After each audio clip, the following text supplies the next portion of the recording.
This story began in the year 666 of our era. The great commander on Kesamon, who was called the god protector of Goguryeo, died. His death caused a great split throughout Goguryeo, and the state could no longer hold back the 100,000-strong army of the Tang dynasty. 2 years had already passed, and now the last forces of Goguryeo were driven into the Pyongyang fortress. The Tang army besieged it, and for several days in a row publicly executed peasants to break the will of those hiding behind the fortress walls. And for the Tang warriors themselves, it was only amusement. And so they dragged another unfortunate peasant to the scaffold, who kept begging for mercy, raging with fear. And his executioner only said with a cruel smile that he was born in the wrong country. But just as the executioner was about to bring down the sword on his victim's neck, at that very moment, he was struck by an enemy arrow. Everyone turned together to where it had come from and saw a horseman on the hill. And the next moment, a cavalry squadron rushed from that hill at the Tang army. All its warriors and even the horses were clad in black armor, and the standard-bearers carried a scarlet banner with a 3-legged crow. Seeing this war emblem, the Tang were horrified because their enemy was the phantom cavalry of Goguryeo. Then the captain shouted angrily at his soldiers and ordered everyone to cast aside panic. The fear of the enemy immediately changed to fear of their own captain, and then he declared that it was madness to think the miserable 3,000 warriors of Goguryeo could stand against the 100,000-strong Tang army. And then the captain was the first to rush into the attack and shouted while running that the worthless remnants of Goguryeo were no match for them. The commander of the phantom cavalry, Ko Chunchin, sprang out to meet him. But he was not just a commander, the half-brother of the emperor himself and the great Saja of the entire Goguryeo army. Therefore, in the next moment, Chunchin disabled the enemy captain with a single blow. The Tang warriors, seeing such a spectacle, fell into terror again. This became their fatal mistake because Chunchin did not stop. Breaking through the enemy ranks, he beheaded 2 soldiers. In the next moment, the entire phantom cavalry of Goguryeo joined the commander, and a fierce battle broke out between the 2 detachments. But despite the numerical superiority, the enemy quickly began to press the Tang warriors. Meanwhile, part of the Goguryeo warriors freed the captive peasants. And soon Chunchin pierced the last opponent with his spear. The phantom cavalry won this battle, but not the war-new Tang forces were already approaching from the rear. Then Chunchin called the shaman, summoned the phantom cavalry named Yon Hwigaram, and ordered him to escort the civilians to the Pyongyang fortress. Then the commander addressed his deputy, Buru, and his twin brother, Yuru, and ordered them to delay the pursuit. And Chunchin himself would go at the vanguard to clear the way for the refugees. Grasping the second spear, the commander of the phantom cavalry fearlessly burst into the enemy ranks. The peasants rushed after with all their might, while Chunchin, like a living storm, raced through the crowd of Tang warriors. Soon he managed to lead all the civilians through, while Buru distracted the enemy's attention. But suddenly one of the saved peasants approached Chunchin and respectfully asked the commander to allow him to fight. But Chunchin had not yet said a word when the son of that peasant interrupted the conversation. The boy looked fearlessly into the commander's eyes and declared that he would fight instead of his father. Chunchin liked the brave youth, but in response he asked, "Can he hold his own in the saddle?" The boy was confused by the question, and everything was already clear from his face. Then Chunchin told the youth that he could not fight and ordered to bring a horse for his father. The boy was about to object, but his father put his hand on his shoulder and with a smile asked him to protect their mother and sister. When the man mounted the horse, Chunchin ordered the other peasants to run to the Pyongyang fortress. The peasants did as they were told, and meanwhile from the opposite side, a large Tang army was approaching the phantom cavalry of Goguryeo. But Chunchin calmly raised his spear and ordered his loyal warriors, "Do not let a single enemy in." Soon the peasants reached the fortress gates and began desperately begging to be let in. They shouted and begged so loudly that their cries reached the ears of the last ruler of Goguryeo, Emperor Bajin. He clenched the armrest of the throne and gritted his teeth in despair. He turned to the captain of the guard and asked, "Is there really no way out?" In response, Demudok knelt before him on one knee and reported that there were too many enemies. At these words, Bajin began to have a hysterical fit. First he laughed nervously, then he cried bitterly. But the captain of the guard calmly stated that His Majesty needed to flee the fortress before it was captured. But the emperor replied he could not protect the state founded by King Tonmyeonsan, and even if he flees, where can he go? Then Demudok said that he had prepared a ship on which His Majesty is to sail south, to later gather troops and deliver a corresponding strike. But Bojan wearily leaned back on the throne's backrest and asked just as tiredly, "Who will lead these troops?" Then Dame Yudok loudly declared in response that it would be the great Sajiko Chunchin. He seemed to come to his senses from this name, and a spark of hope flashed in his gaze. Then he looked at the captain of the guard and asked, will he fulfill his last request? Meanwhile, the phantom cavalry of Goguryeo dealt with the first wave of enemies, but this victory did not come without casualties. Chunchin glanced over the bodies of fallen comrades and among them noticed the peasant who decided to fight alongside them.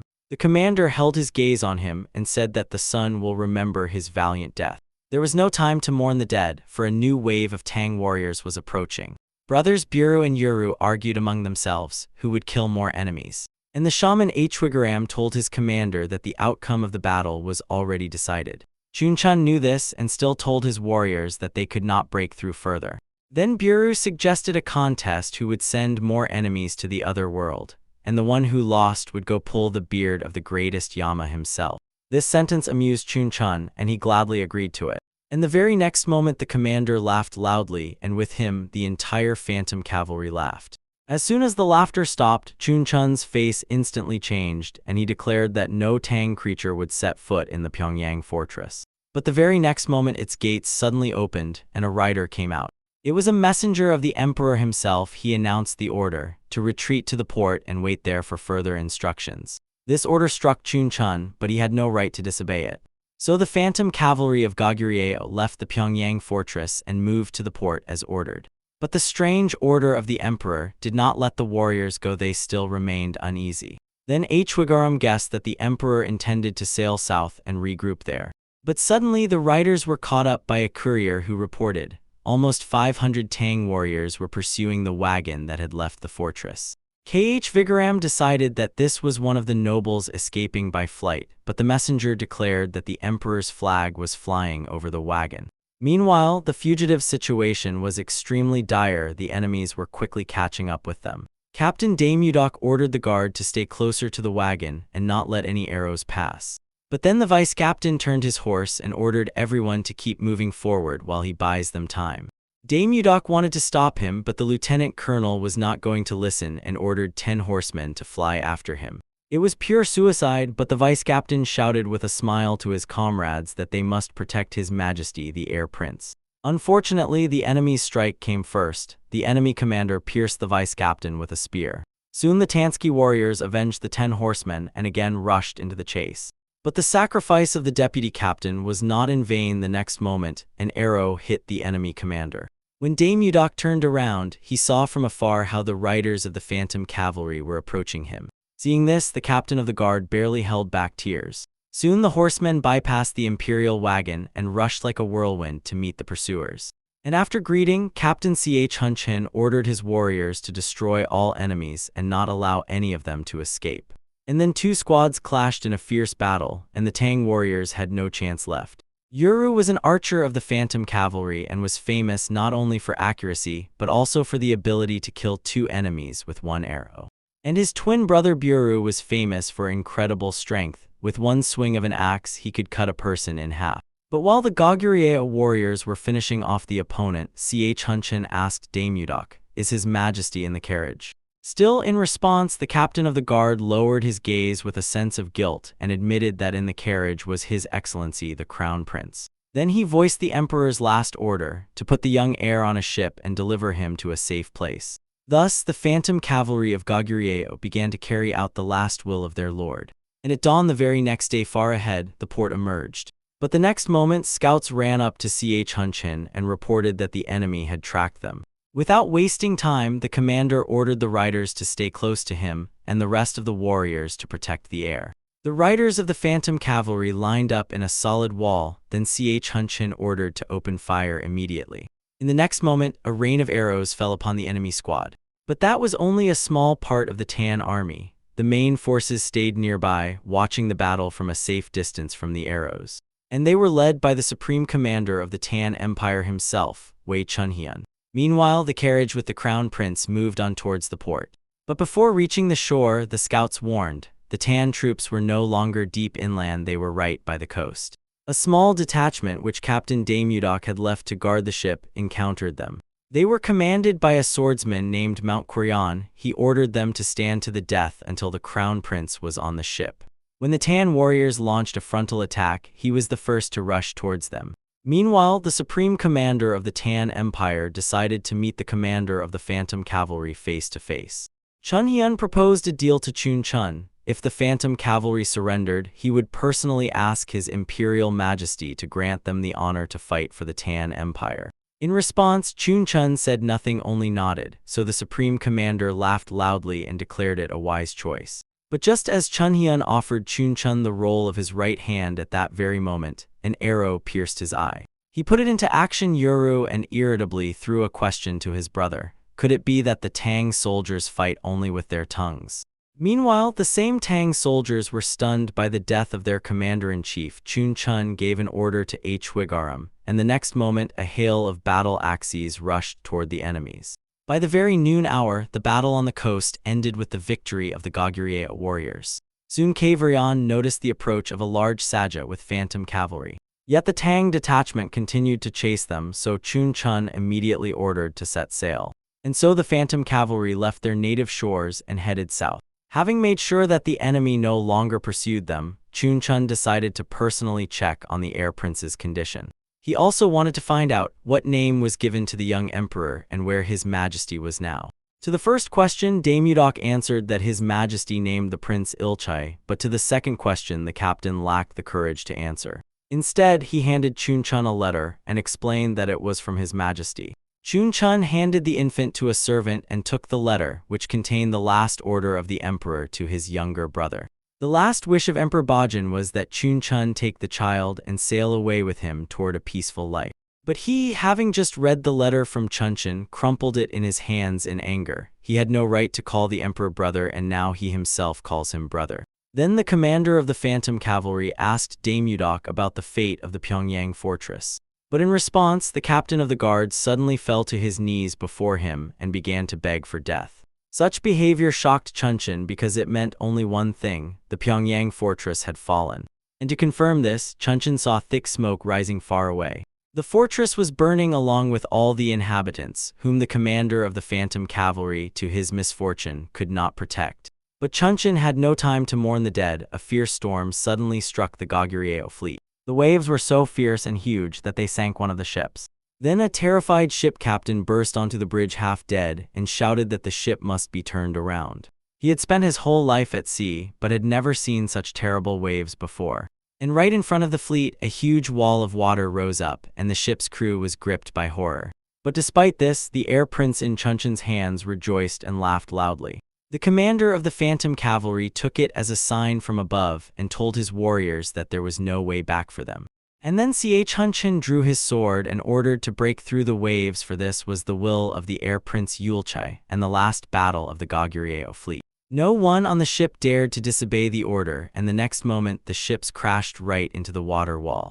And then the world was engulfed by a blinding beam and everything fell silent. Chun Chun regained consciousness on the ship's deck, holding tightly both his faithful sword and the infant.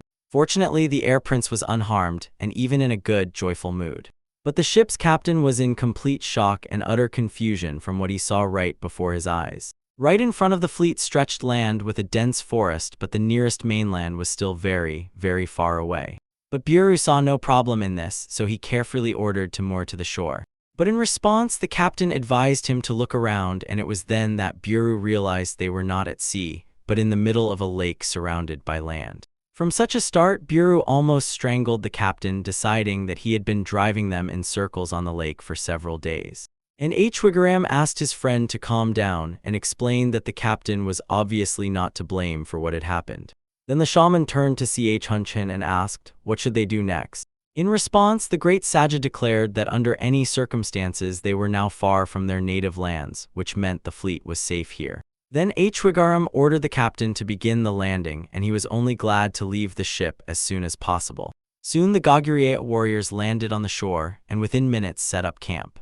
And the first order of Chun Chun on the new land was to scout the surroundings. The commander entrusted this to Buru and Yuru. And the great Saja ordered Hwigaram to set up guards around the perimeter of the camp. Then Ch Hunchin turned to the guard Captain Damudok and ordered a report on the number of survivors. After the report, everyone engaged in carrying out their direct duties. Everyone except Ch Hunchin. He remained standing at the entrance to the tent. It was then that he heard the crown prince suddenly roar.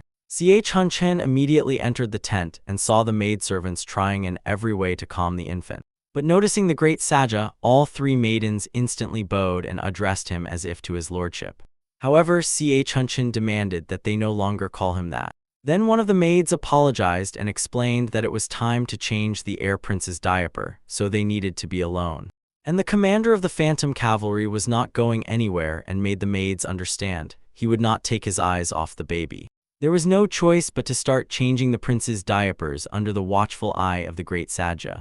But as soon as the maid removed the baby's diapers, Ch Hunchin immediately ordered to call the captain of the guard at once.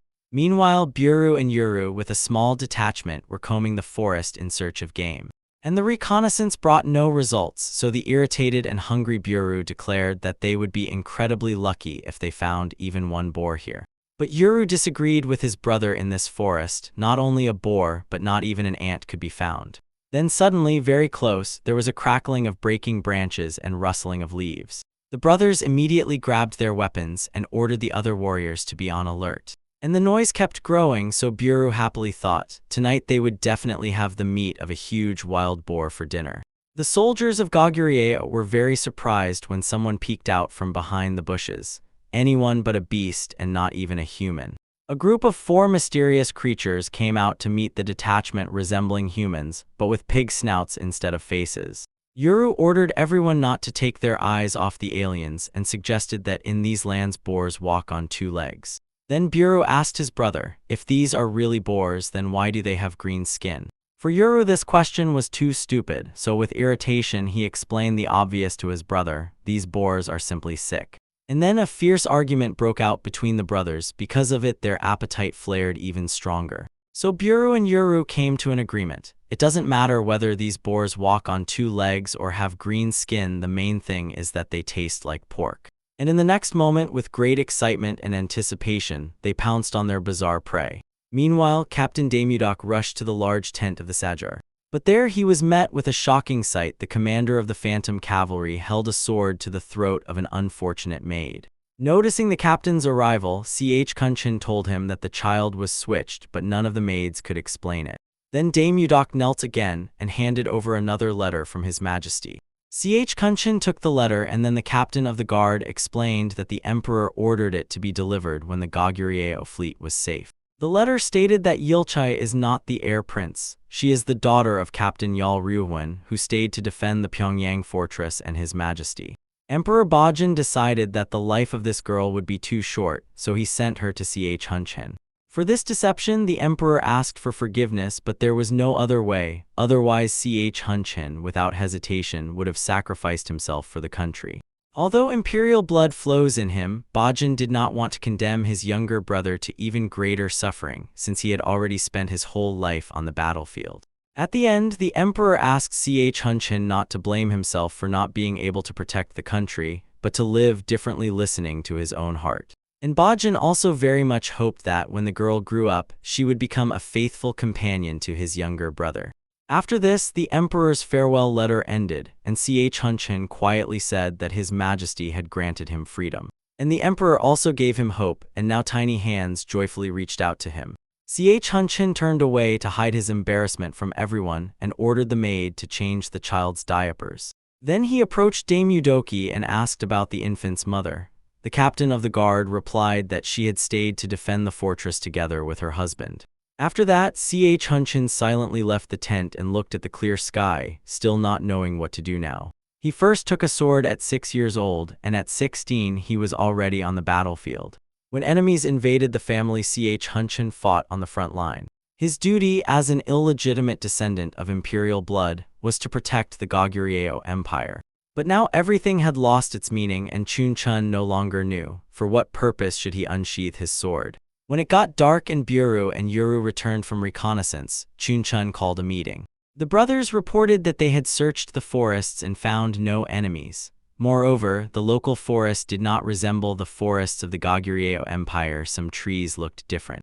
But the most astonishing discovery was the green boars that walked on two legs like humans. But just as Buru had not yet finished his report, a frightened guard suddenly burst into the tent. Dame Udok immediately reprimanded the guard for making noise during the meeting and asked about the cause of the commotion. But in response, the guard, stammering with fear, muttered that it seemed the heavens were angry. Everyone went outside the tent, and then the guard pointed to the night sky. There, the Goguryeo warriors saw 3 celestial discs, as if the moon had given birth to 2 daughters. However, besides this, Hwigaram noticed, the stars in the sky were completely different, as if it were a completely different world.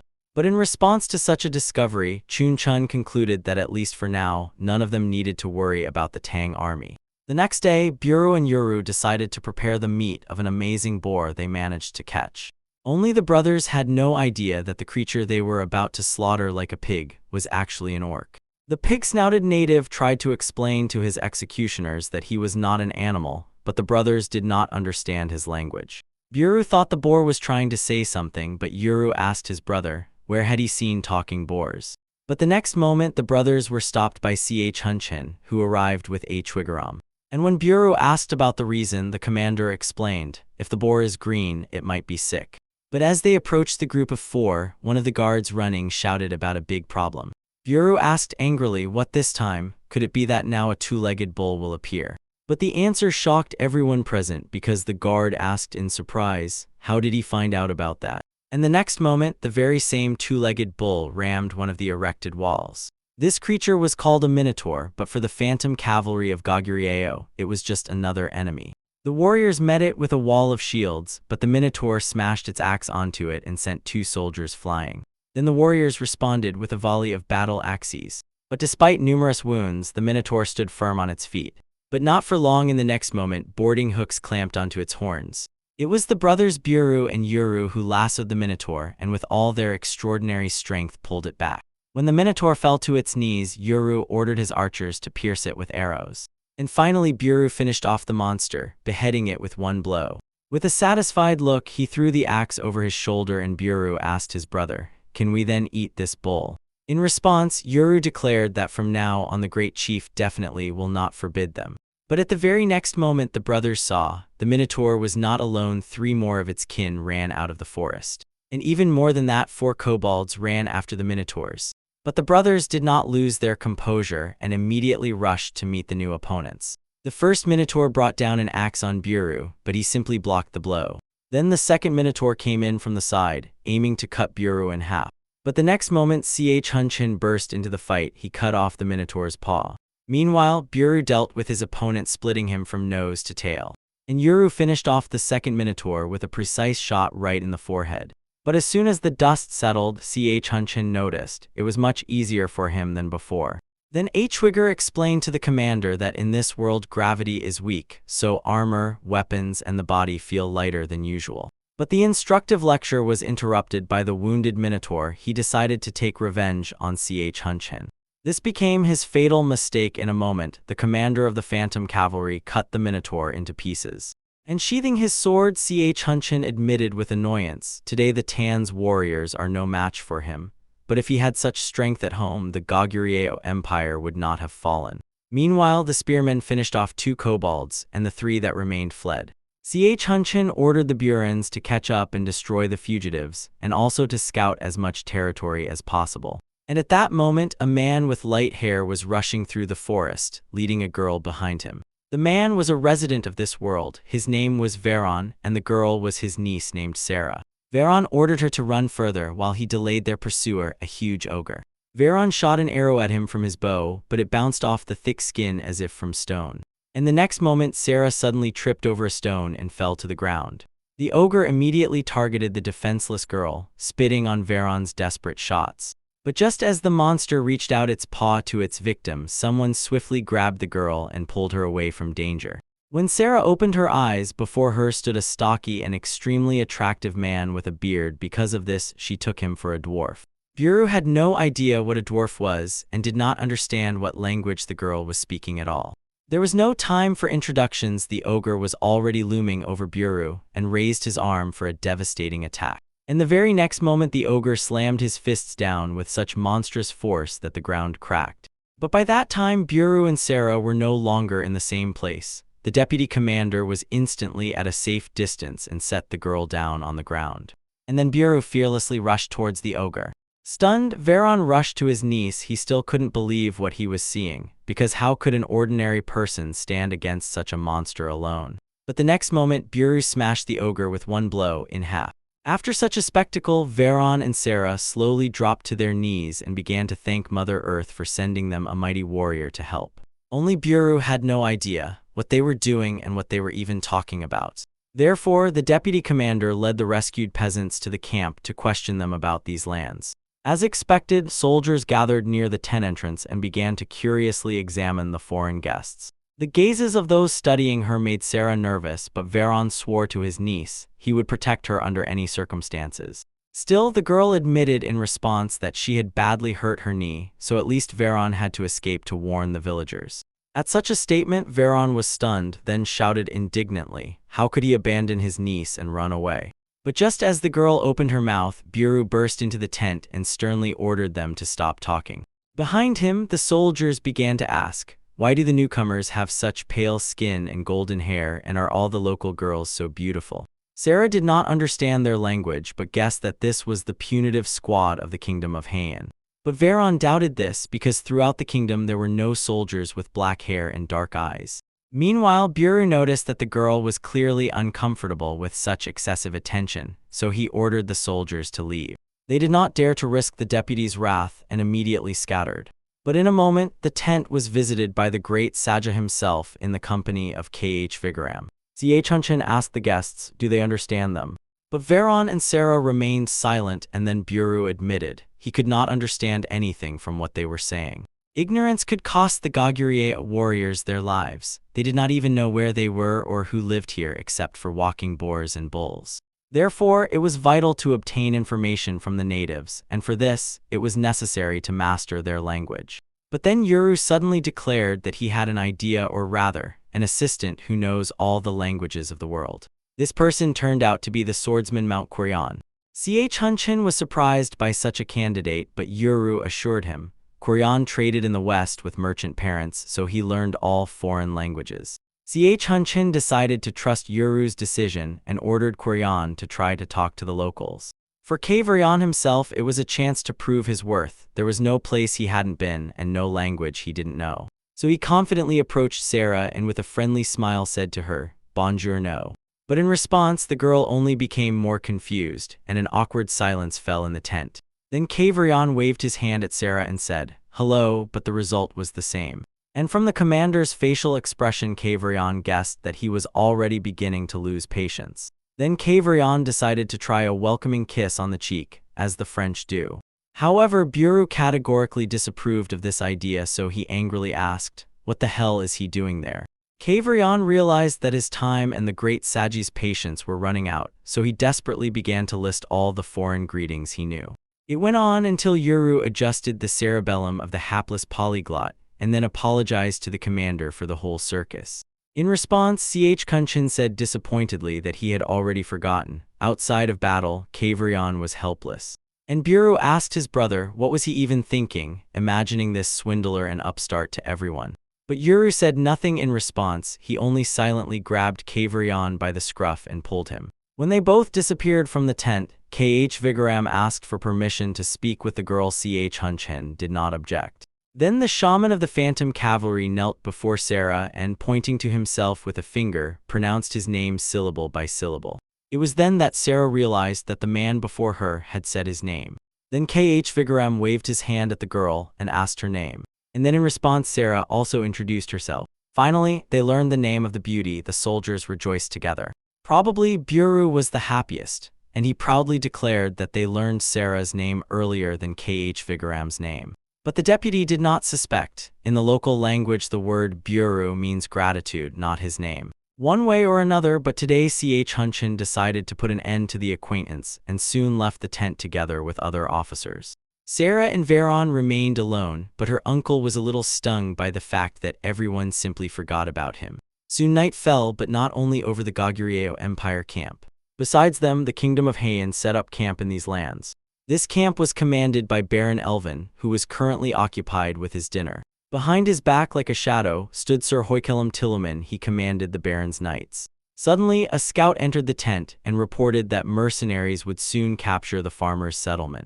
In response, the Baron grimaced with anger and hissed through his teeth that since these parasites once fled the kingdom, he would make them regret it. The next morning for Ch Hunchen, as always, began with him listening to Hwigaram's report over breakfast. The great Saja inquired when the guests would leave their camp, and Hwigaram replied that it would be today, and then added that Sarah got along well with Buru and Yuru, so they were appointed as her escorts. Then in response, Ch Hunchen snorted and said that cleanliness and simplicity always go hand in hand. No sooner had he said this than the very cleanliness and simplicity Sarah and Buru entered the tent. Ch Hunchen ordered his deputy to go to the village to inform the residents that the warriors of Goguryeo had helped Sarah and her uncle. In response, Buru, clearly in high spirits, declared that the great Saja could count on him. However, Ch Hunchen added that captain of the guard, Damudok, would go with him. Such news made Buru quite worried, yet he still dared to ask the commander, does he really not trust him? Then Ch Hunchen had to explain that he had not stopped trusting his deputy, but Buru must focus on Sarah's safety to make a good impression. Yuru would not be able to help his brother because he would guard Veron, so the captain of the guard would go with Buru. Now Buru understood everything and laughed loudly throughout the tent. Meanwhile, Ch Hunchen mentally added that he only trusted his deputy in battle. But soon it turned out Damudok had a lot to do, so Ch Hunchen had no choice but to send the brothers without the captain's supervision. And now a small detachment under the command of Buru and Yuru was heading to the village of farmers. The brothers even took captive orcs with them so that they would pull carts with supplies for the locals as a gesture of goodwill. Later, the scout reported that he noticed a settlement ahead. Then Yuru stopped the column and ordered Kavrion to clarify with Veron, is this really the village? The swordsman conveyed Veron's words, and he warned that the residents might be frightened by the armed detachment, so he and Sarah would go first and explain everything. The brother did not object, and soon Veron with his niece reached the walls of their native settlement. However, Veron noticed the village was too quiet and all the inhabitants seemed to have disappeared somewhere. Then Sarah saw some commotion in the main square. But in the next moment, Veron covered her mouth and dragged her around the corner of the nearest house. Then he ordered his niece to be silent, and he cautiously peeked out from behind the shelter. Before Veron unfolded a terrifying scene, armed mercenaries were driving all the villagers to the main square. The elder addressed the mercenary leader named Murin and asked, why are they doing this?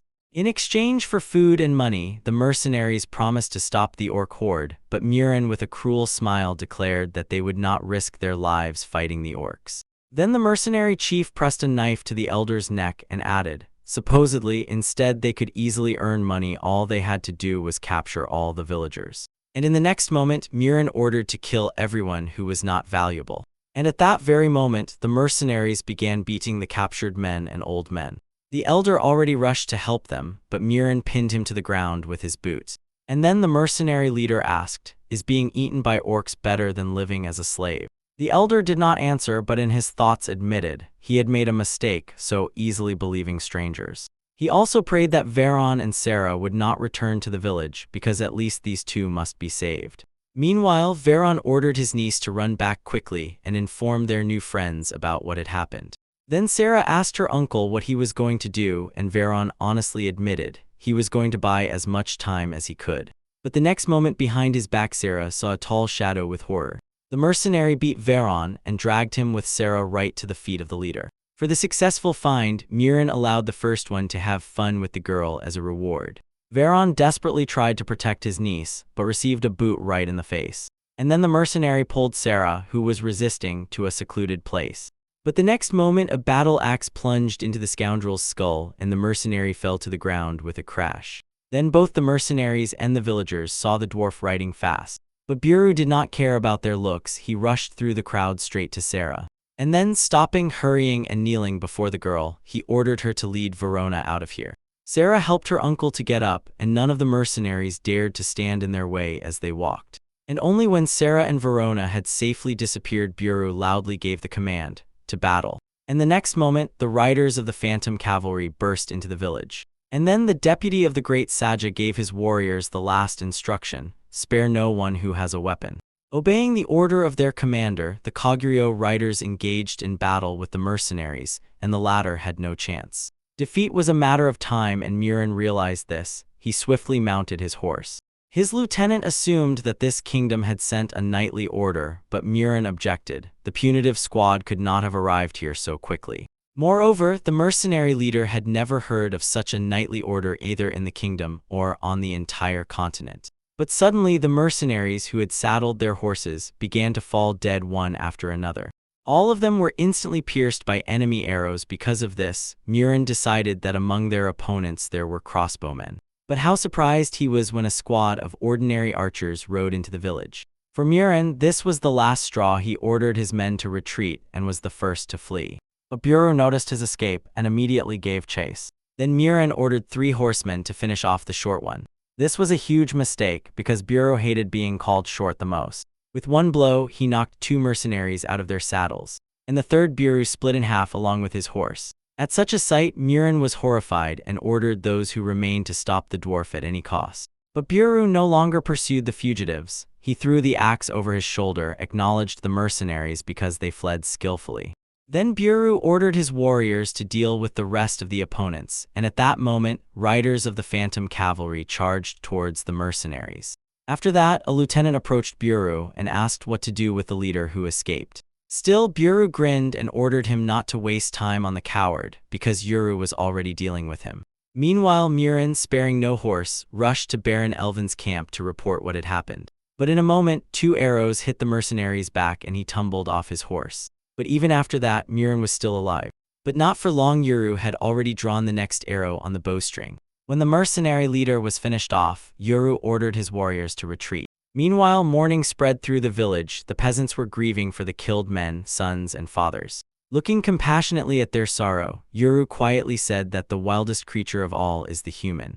Then the village elder knelt before him and began to beg for mercy. Fortunately, Veron hurried to calm the villagers and explained to them that these warriors had come to help them. The peasants could not believe his words, as they thought these were soldiers from the punitive squad of the kingdom of Heian. Then Buru called Veron to him and ordered him to find a translator to accurately convey his words to the villagers. And Yuru, with his keen sight, noticed some movement in the forest thicket, so he declared that the negotiations would wait. Buru immediately approached his brother and asked, "What did you see?" However, Yuru did not have to respond. The next moment, a whole horde of orcs poured out from behind the trees. And Buru did not lose his composure. At that very second, he sent a messenger to warn the great Saja. Then he again turned to Kavrion and ordered to gather all the villagers who were able to hold a bow. Soon the order was carried out, and Veron was placed at the head of the new squad of archers.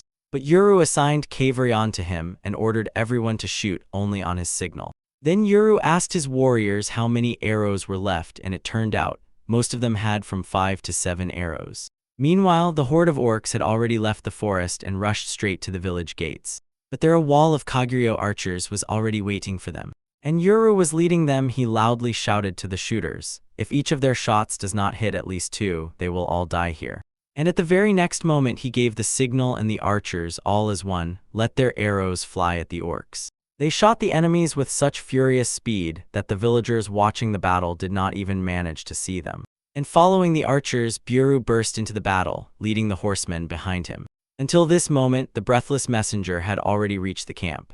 While Hunchen was only listening to his report, Buru, with the horsemen, was thinning the ranks of the orcs. The warriors of Goguryeo did not go headlong. They attacked with raids. When the horsemen retreated, their withdrawal was covered by archers. And soon this tactic drove the orcs into flight. Buru ordered the horsemen to chase them into the forest. But already the next moment someone blocked the orcs' path. And then from the forest darkness stepped out an orc significantly larger than his comrades. It was their leader, Mukabel. He decisively struck down the head of one of the deserters, and then roared that he would tear to pieces anyone who retreated before the humans. The orcs froze in place as a group, because fear of the leader outweighed fear of the Goguryeo warriors. And then Mukabel raised his battle axe and declared that as long as he was here, victory would be with the orcs. His battle cry inspired the orcs and awakened in them a thirst for blood. Then the chief ordered them to split into 4 squads and resume the attack on the village. Buru underestimated the enemy. He did not expect at all that among the orcs there would be a commander who knows battle tactics. Therefore, he immediately led the horsemen back to the village. At this time, the orcs had already begun climbing over its wall. One of the villagers managed to impale an orc on a spear, but the orcs had extraordinary resilience. For his bravery, the villager paid with his hand. But the next moment an arrow flew in and stuck right in the orc's forehead. It was Yuru, who hurried to help the villager. But following one orc, 3 more appeared. Yuru finished off one of them with a precise axe throw, then ordered the wounded villager to raise his own spear. Despite the pain, the man did as he was told, and 2 more spearmen joined Yuru from behind. But suddenly Yuru heard a woman scream. The orcs had already penetrated deep into the village and attacked the villagers. Fortunately, Buru arrived just in time and his axe came in handy. Both brothers engaged in battle with the orcs, but the situation was dire. There was no place for 200 dead, and 4 more came from the forest. The brothers understood, at this rate, they would hardly have enough strength to hold out until reinforcements arrived. But they had no other choice, because fleeing from boars is unworthy of a warrior from Goguryeo. So the brothers Buru and Yuru, with smiles, accepted their last fight. Then suddenly, far away, a huge cloud of dust rose and the thunder of hundreds of hooves spread. When the dust cleared, both orcs and humans saw the full power of the phantom cavalry led by Hunchin. The brothers were wildly happy to see the great Saja. It meant their boar hunt would continue. Therefore, Korean and all the warriors of Goguryeo launched a new attack on the orcs with renewed strength. Meanwhile, Hunchin ordered his riders to form a wedge. The phantom cavalry charged straight at the orc army, while Mukabel watched from an elevation as they approached closer. Despite the reinforcements, the orc chieftain was confident in his own strength. He had devoted his entire life to studying human battle strategy. And so Mukabel loudly declared that it did not matter how skilled the riders were, because they would never break through the wall of brave orcs. The chief called his tribesmen to gather together, and they began to carry out his will as a group. But no one among the people expected that the orcs would literally form a living wall. The Hwigger had to admit that with such a plan he would not be able to ram through it. But Kunchin did not intend to attack the enemy head-on. At the very last moment he gave the command, and the Goguryeo riders sharply flanked the orcs from both sides. Mukabel rejoiced and decided that the human cavalry was fleeing from his orcs, from the indestructible wall. But in reality, it was a diversionary maneuver to buy the archers time to prepare.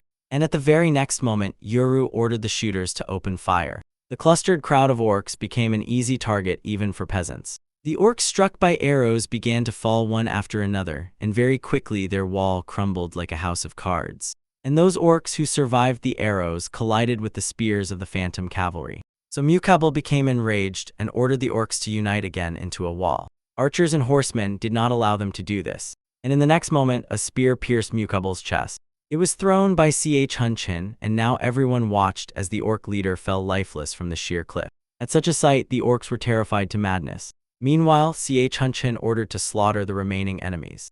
The riders of Goguryeo mercilessly began to carry out the order. Yet some orcs managed to break free and flee into the forest. But despite everything, the battle ended, and the villagers celebrated the victory with joyful shouts. Soon the great Saja of Goguryeo visited the village for which his people risked their lives.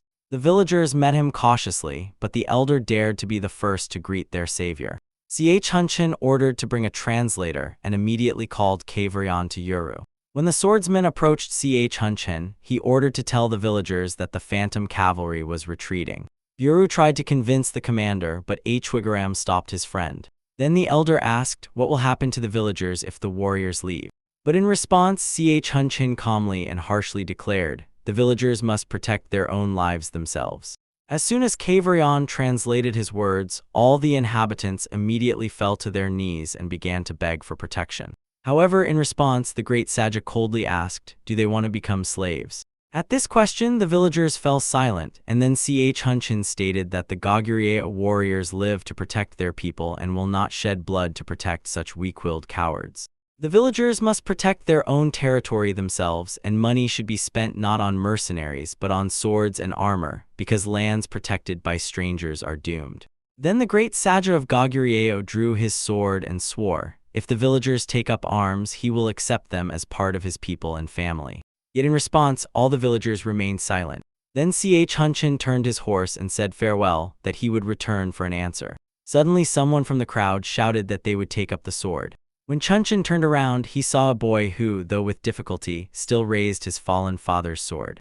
The brave youth reminded Chunchin of a boy from his native world. He wanted to fight the invaders from the Tang Empire.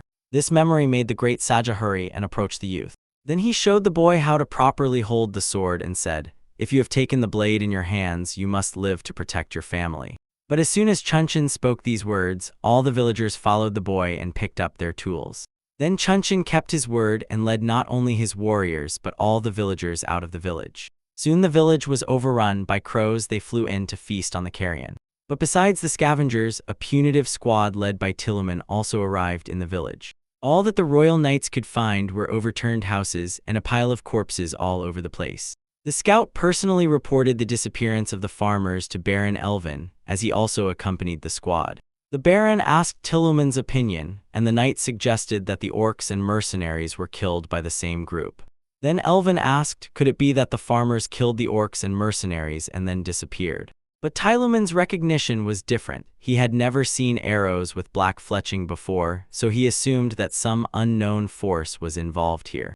But for the Baron, this fact could mean only one thing: he had competitors who were encroaching not on his property. Therefore, Elvin ordered his knights to track down the strangers and exterminate them all to the last one. Meanwhile, the phantom cavalry calmly returned to the camp.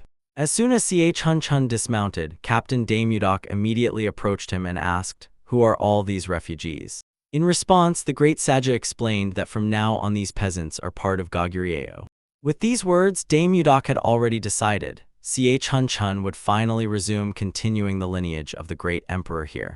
He himself assured that he recognized these people as his own only because Goguryeo needed new warriors for defense, as well as women and children for whom those warriors would fight. But Damudok supported Wigaram, advising Chun to listen to the captain and continue his lineage. But the great Saja was stubborn to the end. Instead of an answer, he suggested that Wigaram himself become emperor. Captain Damudok lost patience and reminded Chun that now was not the time for jokes. But he calmly stated that he had spent his whole life in battles, so he did not understand state affairs. The inept ruler is destroying his own people, so Chun will do only what is within his power, and Captain Damudok and Vigaram will take on what is within their strength. With that, Chun closed the topic, but the next moment some shouts came from the side. The commotion was caused by three bearded men, only they were very short in stature. Seeing them, Buru asked his brother if they were their relatives, but Yuru declared that it was nonsense. Meanwhile, Captain Damudok told Chun that this trio belonged to the dwarf people, and they called themselves the Stone Brothers. The dwarfs were pursued by orcs, but fortunately they came across a patrol which quickly dealt with the pursuers. The Goguryeo warriors immediately noticed the resemblance between the strangers and generals Buru and Yuru, so they decided to bring the dwarfs to the camp. At that moment, the great Saja was absent, so Captain Damudok entrusted the three to the care of Old Chan, the blacksmith of the Phantom Cavalry. To his surprise, the guests immediately got to work and began managing the forge. The dwarfs were very interested in studying the armor and weapons of the Phantom Cavalry. The eldest of the trio noticed, the swords of the Goguryeo warriors have perfect balance and are forged from the purest iron without any impurities. Soon the great Saja returned to the camp with the refugees, and it was then that the dwarfs saw the brothers Buru and Yuru. The Trinity could not believe their eyes, for among their people there was a legend about the clan of Titans. He decided that the twins were descendants of this legendary clan, and the dwarves immediately fell prostrate before him. Not only the formidable Buru and Yuru lost their composure at such a turn, even the great Saja himself was embarrassed. When night fell on the camp, he decided to take a walk along the pier to clear his head and be alone with himself. Chun was a descendant of a great emperor, but as an illegitimate child he spent half his life on the battlefield. The empire that Chun so longed to protect burned down, and he could not even die alongside his comrades in arms. And that girl too, although she was born in the imperial house, she cannot become an heir. Therefore, for her sake and for all the warriors of Goguryeo, Chun must make a choice. If this is no longer their world, then continuing the history of the Goguryeo Empire will become his duty and the meaning of his life. With this thought, Chun smiled at the night sky and said, "The die is cast." Within a month, he was patrolling the camp territory not as the great Saja, but as the new great emperor. Imu's company consisted of all the senior officers, Daemudok, Hwigaram, and Buru with Yuru. On the way, the shaman told Ch Hunchin. At first, the refugees were afraid of the warriors, but in just 1 month they became close friends. The food problem was solved thanks to the seeds brought by the farmers. As for the dwarves, they turned out to be not only skilled blacksmiths but also master builders, so the housing issue resolved itself. Moreover, the gnomes were so impressed by their ironworking techniques that they now help old Chan in the forge. Yet there was bad news. In a few days a wedding was to take place, but there was a lack of clothes, drinks, and meat for it. Fortunately, Veron advised Hwigaram to sell the skins and bones of creatures in the city to earn some money. Captain Daemudok immediately volunteered to carry out this task. But Hwigaram reminded the captain that he and the camp had enough troubles, so the shaman suggested going to the city instead of him. Only Hwigaram did not expect that the great Saja would have a better idea. By noon, Ch Hunchin, accompanied by Veron, Kavrion, and Hwigaram, reached the city walls. The shaman still could not resist asking, why this time did the great Saja decide to go on reconnaissance personally? Ch Hunchin did not answer, but Hwigaram already understood everything. His commander was simply curious to see the city. The quartet headed towards the city gates, unaware that an observer was already watching them from behind. At the entrance to the city, the Chunchin squad was awaited by 2 guards. Entry was allowed only after checking documents and the cart with cargo, but Veron resolved this matter simply by bribing the guards. But as soon as the quartet entered the gates, one of the guards suddenly ordered Chunchin to stop. The great Saja had to obey, and then the guard brazenly tore the hood off him. As soon as he saw the foreigner with black hair and yellowish skin, the guard immediately became wary. But fortunately, Veron came to the rescue. He offered the guard an additional payment for blindness and silence. The guard took the bribe, but before letting the strangers pass, mockingly struck Chunchin on the head with a spear. The great Saja endured such behavior, but a little later he asked Veron, what was the name of that guard? In response, Veron said that the guard's name was Urun Kalsuman, and then Chunchin swore that he would remember this name well. Meanwhile, Hwigaram felt that someone was watching them. Soon the squad reached their destination, the shop of a merchant familiar to Veron. He was extremely surprised by his friend's loot, as they would not have managed with a giant and 24 soldiers. But Veron quickly changed the subject and asked, does the merchant also need ogre blood? In response, the shop owner explained that only mages buy it, and since they are not found in the city, the merchant does not need it anyway. But at the very next moment, a gray-bearded mage burst into the shop and declared from the threshold that he would buy ogre blood. The merchant and Veron, along with everyone else, froze in astonishment at such a coincidence, while the mage jumped to the box and began inspecting the goods. Soon the elder declared that the blood was of excellent quality, and he was ready to pay 1 gold and 50 silver for 3 vials. But the merchant apologized to the mage and explained that such a price was impossible. Then the elder offered all the money he had for just 1 vial. But unfortunately, the merchant remained unyielding. Then the mage threw aside politeness and angrily declared that he Risley's a brilliant mage born only once a century. But the mage's words did not affect the merchant. Moreover, he reminded him, nobles shower gold even on 3rd circle mages, so Rizzle must have savings. But if the mage is really poor, then it means he is stuck only at the 1st circle. From these words, Rizzle bent over as if he had been hit below the belt. And the next moment he suddenly straightened up, and a bright flame flared in his hand. Then Rizzle loudly declared, although he had not reached enlightenment and was stuck on the 2nd circle, the merchant had sinned. He insulted the mage.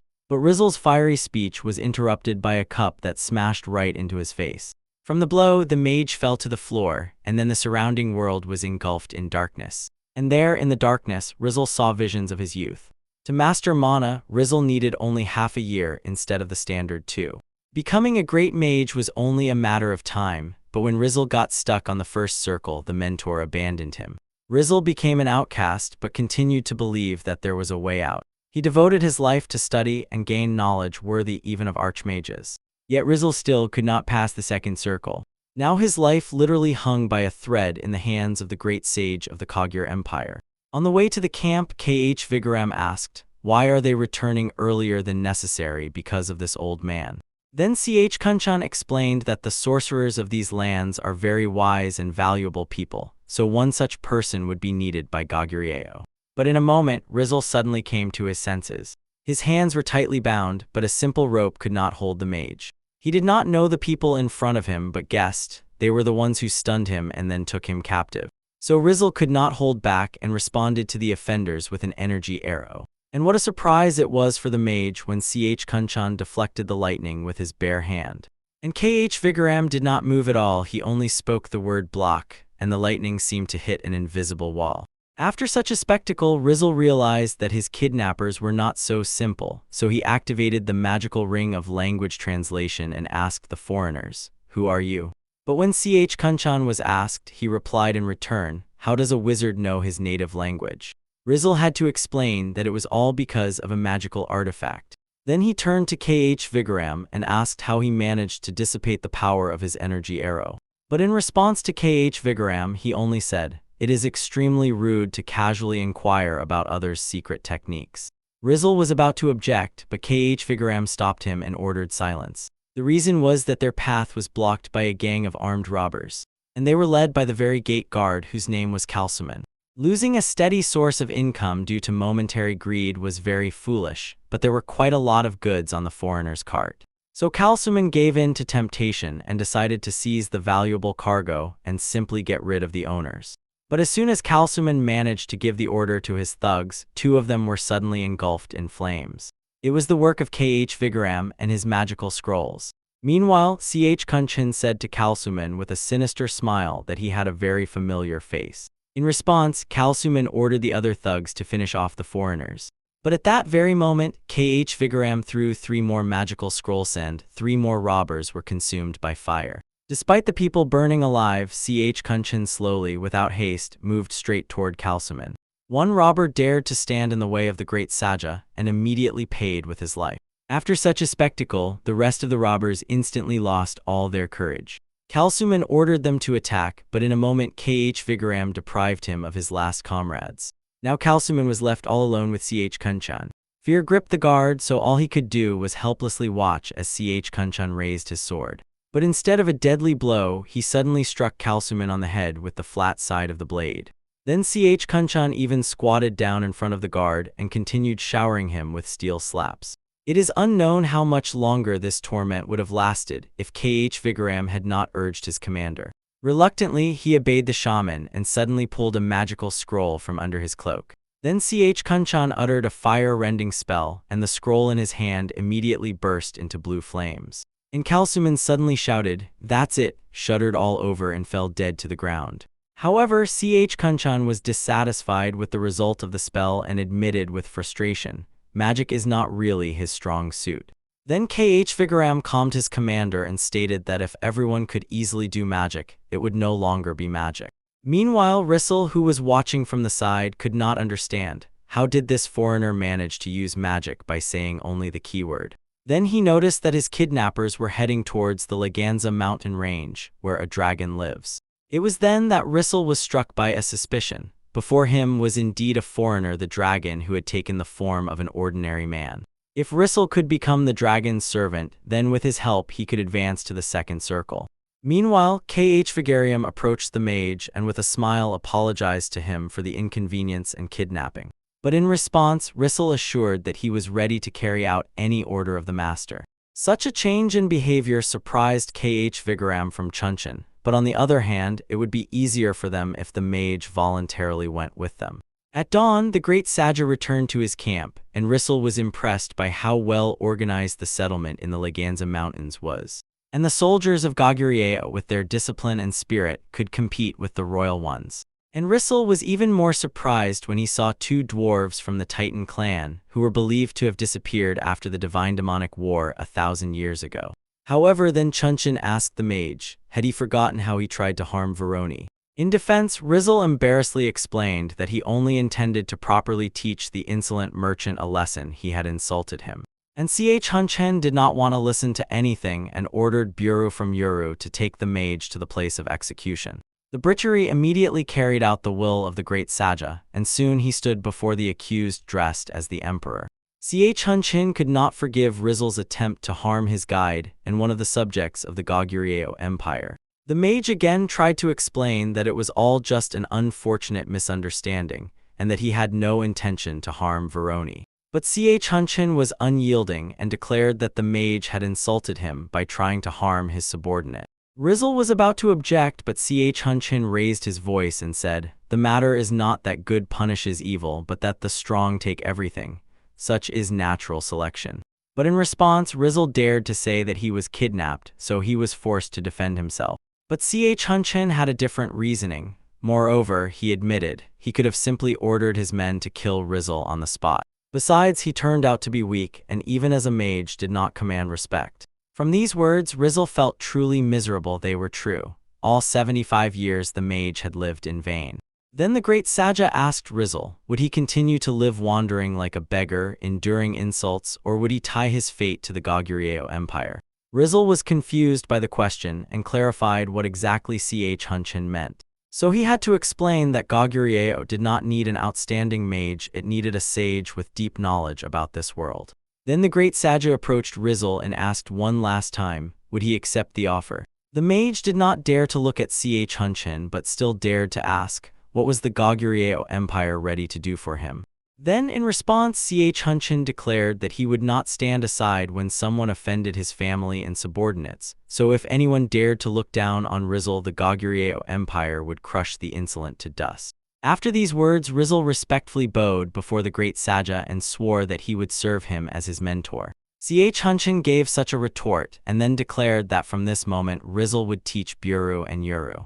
The brothers were struck by such news, but the great Saja insisted that his generals must know the local language. This also applied to Rizzle. Instead of relying on the power of the artifact, he had to learn the language of the Goguryeo Empire. And until then, the Ring of Magic translation would stay with Hunchin. Rizzle expected to be treated like a simple servant. However, he could not have predicted that he would be entrusted to teach 2 generals of the Goguryeo army. But only the students from Buru and Yuru were hopeless. To the north of Rizzle, a great Saja visited to inquire about progress in studies. And suddenly Hunchin returned the mage his ring and reported that it was broken. Rizzle immediately checked the artifact, and the magical translation ring was intact. The mage wanted to explain to Hunchin that to activate the artifact one must say a spell, but he had already disappeared into his own place. Meanwhile, Veron and Kavrion had already finished all the tasks in the city and were returning to the camp. Yet Kavrion's sharp hearing caught something that made him stop the cart. Then the swordsman quickly jumped off the horse and pressed his ear to the ground. Veron anxiously asked what was happening, but instead of an answer Kavrion declared that they would immediately abandon the wagon. Veron did not argue and silently hid together with Kavrion in the forest, but not far from the road. And very timely, because soon a squad of Baron Elvin's knights approached the abandoned wagon. After inspecting the cart, the lieutenant ordered his men to disperse and search for the fugitives. The knights immediately began to survey the surroundings, and 2 of them headed straight to Verona's hideout with Kavrion. Verona was already prepared to say goodbye to life, but to his surprise, Kavrion quickly finished off the first knight and took the second prisoner. Kavrion pressed the blade to the knight's neck and promised, if he answered his questions honestly, he could return home to his wife and children. But in response, the knight warned that he had no wife. Kavrion pretended not to hear anything and asked, why were the knights searching for them? In reply, the knight said that an order had come from the kingdom of Heian to recruit soldiers, so Baron Elvin was capturing peasants to meet the quota. Now Kavrion understood why the mercenaries had seized Verona's settlement, which meant he had to report this to the great Saja as soon as possible. The knight answered the questions honestly, so Kavrion decided to honestly fulfill his promise. However, he forbade the knight from returning the same way and ordered him to go in the opposite direction, telling him to go until he reached 1,000 steps. The knight rejoiced at his luck and unquestioningly ran in the indicated direction. But a moment later, a scream full of horror came from behind the trees. The knight did not guess that there was a chasm in that direction, but Kavrion knew. But still, because of this, he did not feel any pangs of conscience, for he kept his promise. Only Kavrion did not think that the dying cries of the knight would lure his comrades. Meanwhile, a very frightened Sarah visited Buru. The girl asked when her uncle would return, and Buru replied that Veron would arrive tomorrow morning. But behind Sarah's troubled face, Buru understood. His words did not calm the girl much. Then he directly asked what was troubling her, and Sarah confessed. The road at night was dangerous because of the punitive squads. But in response to the girl's fears, Buru suddenly laughed loudly. Then, through laughter, he explained that Sarah need not worry so much because her uncle Kavrion, who was nicknamed the Battle Doll. And at that very moment, Kavrion was ready to confirm his nickname once again. As soon as he drew his sword, the knights rushed into attack in a whole crowd. But in a moment, Kavrion was behind them, and with a single swing of his sword, one strike beheaded all the knights together. At such a spectacle, Veron froze until Kavrion urged him to hurry. It was enough for him to take just one step, and at that very moment the forest trembled with a loud roar. And then a two-headed ogre emerged from behind the trees. He was considered the king of all land monsters, but Veron guessed, if Kavrion could kill all the knights with one blow, he would handle the giant as well. But as soon as Veron turned around, he only managed to see Kavrion fleeing, flashing his heels. Meanwhile, a meeting of senior officers was taking place in the Goguryeo camp. But very quickly everything was interrupted by an urgent report. Smoke was spotted above the northern border tower. This meant that something had happened in the village of farmers with whom Goguryeo trades. The village was half a day's journey away, so Hunchin ordered to leave minimal guards in the camp, and for everyone else to prepare for the campaign. In a moment, the Goguryeo camp came alive and buzzed.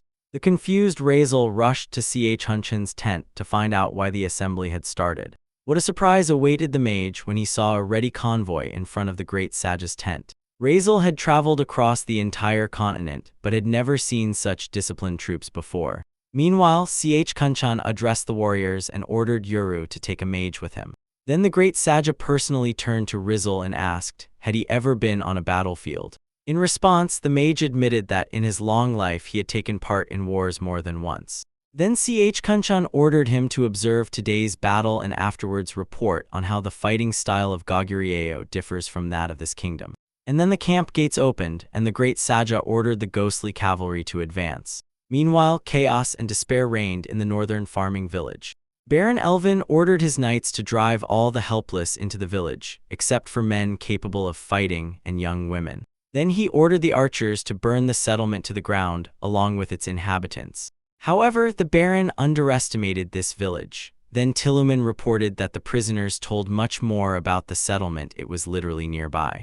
Hearing this news, Baron Elvin smiled bloodthirstily and declared with anticipation that the hunt would be fun.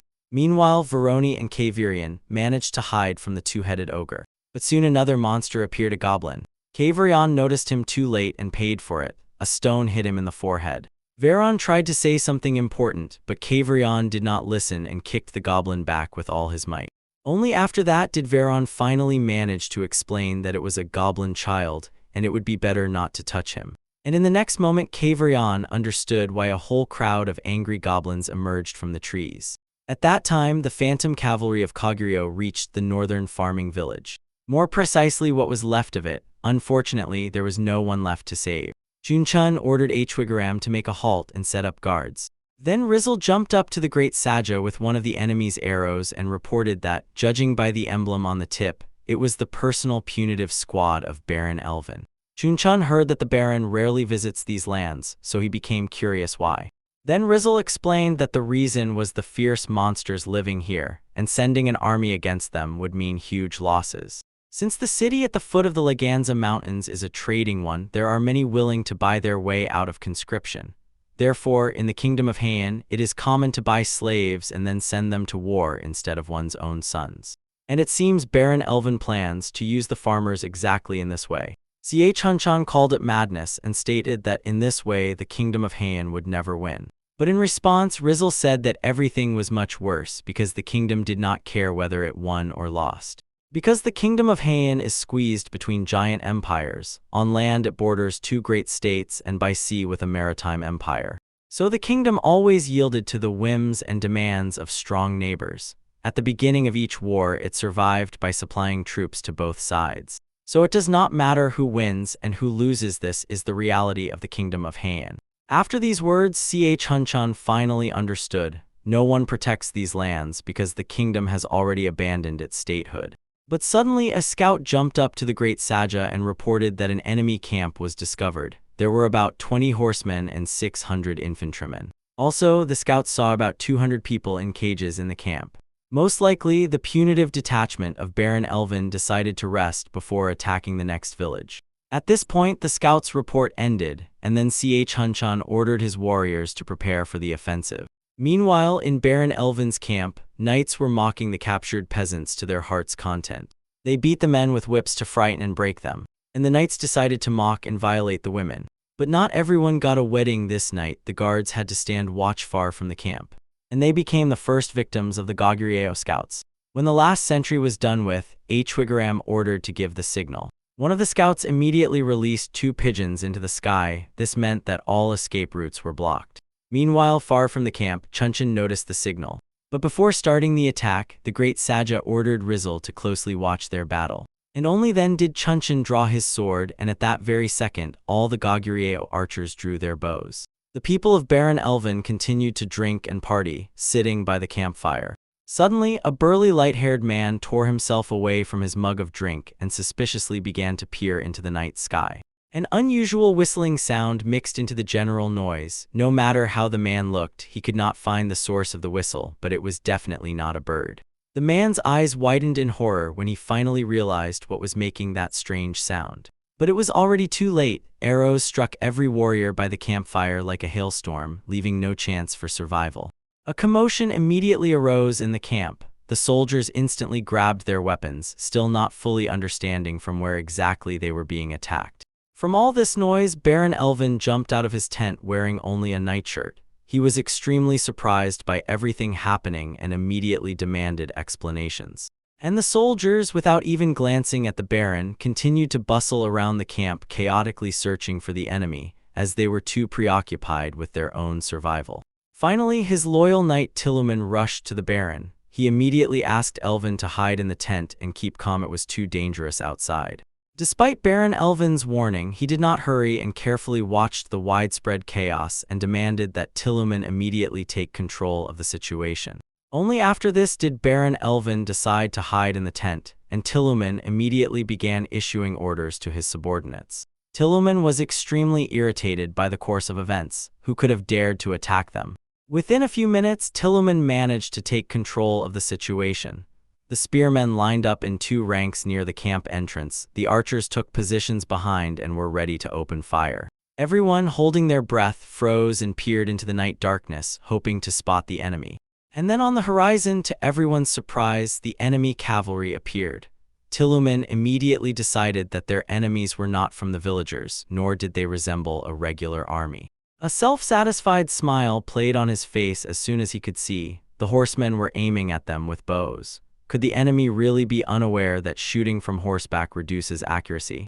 But still, Tiluman immediately gave the order to the archers to draw their bows. As soon as the enemy came within striking distance, shoot. But the first to shoot was Ch Kunchan along with his horsemen, yet this did not scare Tiluman at all. It was simply impossible to hit from such a distance. Still, instincts prevailed, and Tiluman managed to dodge an arrow flying straight at him at the last moment. Turning around, he saw in horror the first row of his archers had been struck by enemy arrows, but this simply could not be. Wasting no time, Ch Kunchan drew his bow again, intending to hit Tiluman. But as before, he still managed to parry the attack. Unfortunately, behind him, the death moans of his archers sounded again. Rising, furious, Tiluman ordered the spearmen to immediately block the enemy cavalry. The soldiers immediately thrust their spears forward, waiting for the clash with the horses. And Ch Kunchan was preparing to break through the enemy line with a wedge. The horsemen immediately took the necessary formation, and the great Saja himself took the lead. At full gallop, the cavalry charged into the defensive formation, easily breaking it and wiping out everything in their path. Tiluman was horrified by what was happening and shouted with all his might for the soldiers to attack the horses. A mustached soldier who was closest to Ch Kunchan tried to attack the great Saja's horse, but the spear slyly slid off the armor. Only then did the soldier realize that the horses were fully clad in iron, but it was already too late. In a second, his skull cracked under the horse's hooves. In the camp, the soldiers in despair rushed from their places and began to flee, begging for mercy. But the horsemen did not even think of stopping, let alone pity the enemies. They came here to save the tillers of the soil. The horsemen under the command of Ch Kunchan rushed deep into the camp, while Buru remained to command the detachment of infantrymen who had already managed to approach the camp. Under the cover of shield bearers, the Buru detachment followed the horsemen but encountered fierce resistance from the camp defenders. A skirmish broke out, but the Koguryo warriors still managed to press the enemy despite being outnumbered. Baron Elvin jumped out of the tent. Again could not understand where such a numerous army had come from, since judging by the armor, they did not belong to the imperial army. With a sword in his hands, Tillman immediately ran up to the Baron, demanded that Elvin retreat. Understanding the seriousness of the situation, Baron Elvin agreed to this, but still promised to return for his soldiers and bring the royal army as reinforcements. With shouts, one of the soldiers who was supposed to secure the retreat path rushed to them and reported that all routes from the camp were blocked. Meanwhile, K.H. Vigaram with a small detachment was pressing the mercenaries guarding the cages with prisoners. A handful of mercenaries, realizing that things were not going in their favor, decided to flee, but contrary to them, C.H. Hunchin with his horsemen suddenly appeared. Seeing that the situation was under control, C.H. Hunchin ordered H. Vigaram to guard the wagons, and he with the cavalry would help Buru deal with the remaining enemy. Suddenly one of the mercenaries, seemingly already resigned to defeat, grabbed a torch and rushed to the cages with the prisoners intended to burn them. The nephew's cries broke out in despair. He instantly realized the hopelessness. Cursing inwardly, K.H. Vigaram realized his mistake and what it could threaten him with in the future. Without hesitation, he sharply raised his hand and recited a spell. The torches in the mercenary's hands flared brighter. Then the flame devoured the mercenary and the unfortunate's frantic screams echoed. It didn't last long. Within seconds, the flame died out, leaving only a charred skeleton of the mercenary. Baron Elvin, Tillman, and a handful of soldiers lucky enough to survive found themselves in a tight ring of Goguryeo warriors. Tillman realized the situation they were in. Out of 600 soldiers, only hundreds managed to survive the attack. Then Baron Elvin decided to play his last trump card. He stepped forward and loudly declared that he was a nobleman of the kingdom of Heian, so such treatment of his person was unacceptable. The Goguryeo warriors froze in place, and a satisfied smile appeared on Baron Elvin's face. He decided to press while the advantage, as it seemed to him, was on his side. These warriors knew the laws of war. As soon as confidence was felt, Baron Elvin immediately demanded that the commander appear. The Goguryeo warriors parted, and Chunchin approached the Baron on horseback. As expected, Baron Elvin introduced himself and waited for his interlocutor to respond with the same courtesy.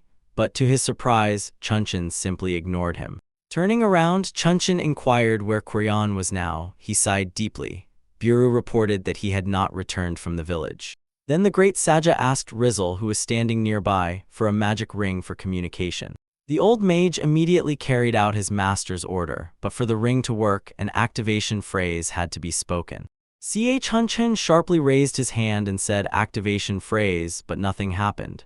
Then he tried to address Baron Elvin, but from the expression on his face it was clear, the ring did not work. Rizzle said embarrassedly that the great Saja had spoken the wrong words, and then asked C.H. Hunchin to repeat after him word for word. The old mage said interpretation, lowered his hand again.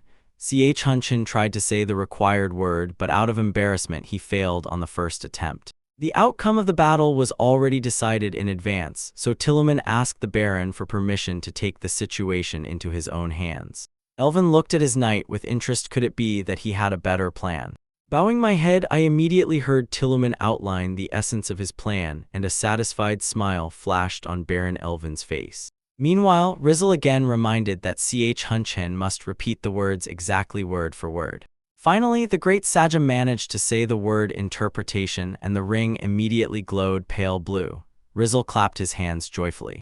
C.H. Hunchin again addressed the Baron and asked if he understood his language. Elvin nodded confidently. Then Tillman stepped forward and introduced himself as a knight of Baron Elvin's house.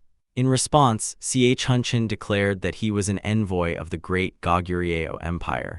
The last words made Tillman think. There was no country with a similar name on this continent, so despite this they dare to call themselves an empire. Of course, C.H. Hunchin assumed, since Tillman stepped forward, it means he wants to continue the fight.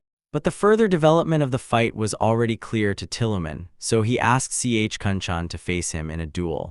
At first, the great Saja hesitated, but later still accepted the challenge. After all, he was facing a knight. Tillman thanked C.H. Hunchin for the honor given. Baron Elvin's face spread into a satisfied smile. It turns out Tiliman was right and the Empire's envoy accepted the challenge. The Baron did not doubt Tiliman's victory. He was a renowned swordsman. He also hoped to turn the tide of the fight by taking Ch Kunchan hostage. Dismounting, Ch Kunchan passed unhindered through the circle of knights protecting Baron Elvin. Roaring fiercely, Tiliman drew his sword, and his blade was immediately enveloped in a bright glow. Rizzle even opened his mouth in surprise. It was an aura. What was a man with the level of a royal guard doing in such a wilderness? Ch Kunchan also drew his blade and ordered Tiliman to attack, while Rizzle advised dodging the blows since the opponent had an aura. But it was already too late. Tiliman raised his blade, rushed forward, and attacked, intending to end the fight with a single strike. Ch Kunchan managed to react. There was a clang of metal, and Tiliman's sword split in half. Tiliman stared in horror at what was previously called a sword. He could not comprehend how this could have happened. The sword of Ch Kunchan emitted an aura, although he was not even directing it. Baron Elvin rushed fearfully to his knight, trying to find out if he was okay. But to his surprise, Tiliman did not respond. He froze in place. Approaching closer, Elvin cautiously touched the knight. Tiliman made bubbling sounds, then his body split into two equal halves. Warm blood splattered on the Baron. He recoiled backward and fell to the ground, his face twisted into a grimace of horror. Above him immediately loomed the frightening figure of Ch Kunchan. Now he looked more like a monster than a man. Out of fear, Baron Elvin even wet himself. Rizzle, who was closely watching the duel, finally realized the invisible bursts of mana at that moment far exceeded a simple aura. That was why Tiliman lost. Turning around, Ch Kunchan gave the order for the army to return home, and the soldiers marched back in formation. Next to him, Rizzle slowly trailed behind, pondering what kind of place this was. The Empire of Koguryo. The sun was already high in the sky, and the riders still held to the path. Among the warriors was Rizzle. He was lost in thought and noticed nothing around him. Rizzle knew better than anyone what was happening on the continent, but he had never heard of an army with such military might as the soldiers of the Empire of Koguryo. Yoru noticed the teacher's inner torment. He rode up to him and asked what was going on. Then Rizzle finally decided to ask, from where exactly did the Koguryo troops come to the continent? Yoru did not fully understand the essence of the question, since it was obvious that they came from the Goguryeo Empire, but Rizzle meant something slightly different. He was more interested in where exactly the empire was located. Here Yoru pondered. They just sailed on the ship for 3 days and that's it. Rizzle knows where their camp is, so why these questions? Of course, Rizzle already understood. The interlocutor was not very clever, since the lake is quite a closed body of water. So how did they sail for 3 days? This question stunned Yoru, so he had to explain in detail how they fought their way through the raging sea. Hearing the story, Rizzle was stunned. How the warriors could have gotten caught in a storm and ended up in the lake of the Laganza Mountains, yet he still had some guesses. Finally, the horsemen reached the fortress gates, and one of the warriors, announcing the arrival of the great Sagi, immediately demanded the guards to open the gates. When the gates were already open and the procession was about to enter the protected territory, a cry suddenly burst out from the forest and it kept growing. Such a loud sound was caused by Kavrion. He jumped out of the forest and rushed swiftly to Ch Kunchan. He immediately jumped up, dropped to one knee, and reported that troops had set out from the city to capture the farmers, so forces needed to be gathered urgently. Having listened carefully to the report, Ch Kunchan cast a displeased glance at Kavrion and did not respond. Then Kavrion lowered his head again and said that he had been riding day and night without rest to report this to the great Sage. But still Kunchan did not utter a word and headed towards the fortress. Kavrion froze awkwardly and watched him with his gaze. Immediately, Buru arrived and explained that they had just returned, having defeated all the enemies, so Kavrion was late with the report. Buru also advised Kavrion to change clothes because he looked extremely miserable. The sun was already setting when Kavrion stood before Ch Kunchan and reported everything that had happened to him during that time. How he bravely cut down all the pursuers and then managed to escape from 1,000 orcs chasing him. But despite everything, Ch Kunchan did not believe what he heard. Kavrion simply threw away everything he had bought with the money from selling the pelts they had collected for months and disappeared. Only now did Kavrion fully realize how his feet looked from the outside and quietly cursed Baron Elvin. It was because of him that he got into such trouble. Hearing the Baron's name, Ch Kunchan ordered Hwigaram to immediately bring the prisoner. Within a few minutes, 2 guards brought Baron Elvin. He looked miserable, his hands were tied, and his nightshirt still smelled of urine. Despite his situation, Baron Elvin immediately declared that a nobleman of the kingdom should not be treated this way. According to international law, he must be treated according to his status. Then Hunshin gave a meaningful look at the old mage as if checking if it was true, and Rizel immediately nodded, confirming every word of the Baron. Since decency demanded it, Hunshin decided to give Baron Elvin a worthy reception. As ransom, the Baron offered 1,000 gold coins, and moreover, he could ask the king to grant independence to this region. The proposals made the great Saja think because they really needed a place where they could settle, so the phrase about independence sounded most appropriate. Moreover, Baron Elvin understood. The army of the Goguryeo Empire had not yet sworn allegiance to anyone, so he was ready to take them under his command. Hearing this, Buru and Yuru immediately grabbed their weapons, intending to behead the insolent one who dared to speak boldly to their ruler. And Hunshin quickly cooled their ardor and ordered strictly, "Do not dare to be rude to Baron Elvin." Yet the brothers had to obey. Hunshin immediately returned to the Baron's proposal, and Elvin also promised them the best reception.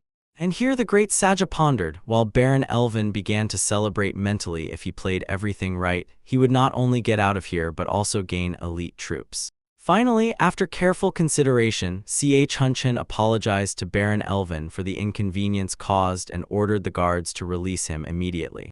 Rubbing his numb hands, Baron Elvin said that for the sake of such a talent as Hunshin, he was ready to endure even great troubles. The great Saja again thanked the Baron for his boundless generosity, but, as it seemed to him, one problem still remained. Hunshin was worried that his subordinates might encounter the Baron's soldiers on his lands, and this could escalate into a serious conflict. But Baron Elvin assured that this was not a problem because now only the guard remained on his territory. Moreover, he personally commands them so no problem should arise. Hunshin was still troubled by the issue of provisions. Due to the large number of warriors, problems could arise from it. And this Baron did not consider it a problem. His estate had enough supplies to maintain an army for over half a year. Satisfied with the answers, Hunshin thanked Baron Elvin once again and offered him to rest. When the formalities were over, Hunshin ordered the guards to remove the ring from the Baron's neck for communication. As soon as the guards carried out the order, the Baron could no longer understand what the surrounding people were talking about. The great Saja ordered Elvin to be taken to the captive peasants. The guards nodded affirmatively and immediately led Baron Elvin out the door. Barely had the order been executed when Rizel immediately asked why Hunshin acted this way, since the Baron would definitely be beaten to death there. Slightly smiling, the great Saja replied that if Baron Elvin dies, then that is his fate. Then he ordered Hwigaram to gather the army in 2 days. They would set out in the morning. He only nodded in confirmation. Rizel, however, did not fully understand why Hunshin needed soldiers, since there were almost no troops left on the Baron's territory. A malicious smile slid across Hunshin's face. In fact, he wanted Kavrion to return the principal amount and interest for the lost cart. Moreover, since there were almost no troops left on the Baron's territory, they had a chance to properly profit. After all, the most cowardly thing in war is looting. When the cage door slammed shut, Baron Elvin lost his composure from rage. How dare these ragamuffins behave like this with their future lord? The guards did not respond to the Baron and simply disappeared. Then the Baron assumed that maybe it was some kind of mistake. And Baron Elvin, realizing the harsh reality, kicked the wooden bars of the cage in frustration. Do these savages even understand how things are done? Turning around, the Baron finally realized he was not alone in the dungeon. Evil eyes, about 20 of them, were fixed on Elvin. These were the same plowmen whom Elvin had personally captured not long ago, the irony being that the Baron himself ended up in captivity. The prisoners did not react at all to the Baron's appearance. A glance revealed all the hatred the people felt towards Elvin. A tall blonde man with heavy shoulders pulled out a wineskin and was about to properly quench his thirst, but Elvin immediately demanded the wineskin for himself. The man did not utter a word, looked disdainfully at Baron Elvin, but did not move from his place. The Baron was annoyed by the peasant's stupidity, sighed heavily. Elvin approached the man with light hair and sharply kicked the wineskin out of his hands. From the unexpected blow, the man staggered and fell to the ground, and Elvin, wasting no time, began to brutally kick the poor fellow. The red-haired man defended himself as best he could and kept begging for mercy, but the Baron did not hear his pleas. Theodore could no longer watch him being beaten and was about to rush to the aid of the fair-haired man. And Simon sharply stopped his friend and reminded him that the guards would kill them if Baron Elvin got hurt. Before Theodore's eyes, scenes of recent horror surfaced what the Baron and his men had done in his village. Could it be that Simon and the others are not at all bothered that even in such a situation Baron Elvin allows himself to behave this way? Although the others present were ashamed, they could do nothing, so they could only silently observe what was happening. Finally, my defeat of Baron Elvin ended. I laughed heartily. Even now he was above all these worthless people. Theodore did not accept this outcome. Breaking free from Simon's hands, he jumped at the Baron and struck him in the face. From surprise and audacity, Baron Elvin did not manage to defend himself. Blood immediately spurted from his broken nose, and staggering, Elvin fell to the ground, painfully hitting his head on wooden rods. Having come to his senses a little, Baron Elvin hoarsely began to call for the guards, but no one intended to come at his cries. Turning around, the Baron smiled good-naturedly as much as his broken face allowed and apologized. But Theodore did not want apologies. He wanted Elvin to atone for his guilt with death, and raising his hand, he began mercilessly beating the Baron. The next day, all those who were in the cage stood before the great Sage, and he, together with his advisors, took his place on a wooden pedestal. The guards also brought Theodore, his hands tied, and nearby, covered with a cloth, lay the mutilated body of Baron Elvin. Hunchin looked sternly at the man and asked why Theodore had killed the Baron. And Theodore silently looked at Hunchin, and then the guards decided that it was too audacious to answer the ruler without words. They knocked him to the ground and started stomping on him. When the guards finished, Hunchin repeated his question again. Theodore replied that he simply destroyed the enemy. This response pleased Hunchin, and a satisfied smile lit up his face because revenge is the right of every person. Then he asked everyone who was in the cage who among them had also raised a hand against Baron Elvin. Theodore cried out in despair that he was the one responsible for the death of Baron Elvin, and the rest tried to stop him. That was enough for Hunchin. The guards immediately grabbed Theodore and dragged him away. Buru followed them. The great Sage, smiling, said that the life of one nobleman is worth more than the lives of 10 parasites, and that is exactly what the captives are. Therefore, Hunchin offered the other 9 parasites to die voluntarily, and the rest to be turned into slaves. Although the great Sage offered all the others life in exchange for 9 sacrifices, no one volunteered. Suddenly Simon rose to his feet from his knees and, despite his family's protests, asked, "Isn't it possible to manage with only them?" But Hunchin firmly decided that there must be 9 sacrifices. When the guards were leading Simon away, he looked towards the great Sage. He hoped, even if the required number is not reached, his family will still be spared. As soon as Simon disappeared from sight, Hunchin again addressed the crowd. 8 people remained. One by one, the men stood up and stepped forward, offering themselves as sacrifices. But just as 4 more volunteers were needed, the crowd suddenly fell silent. No one else wanted to die. People shamefully averted their gaze. They were embarrassed by their own weakness.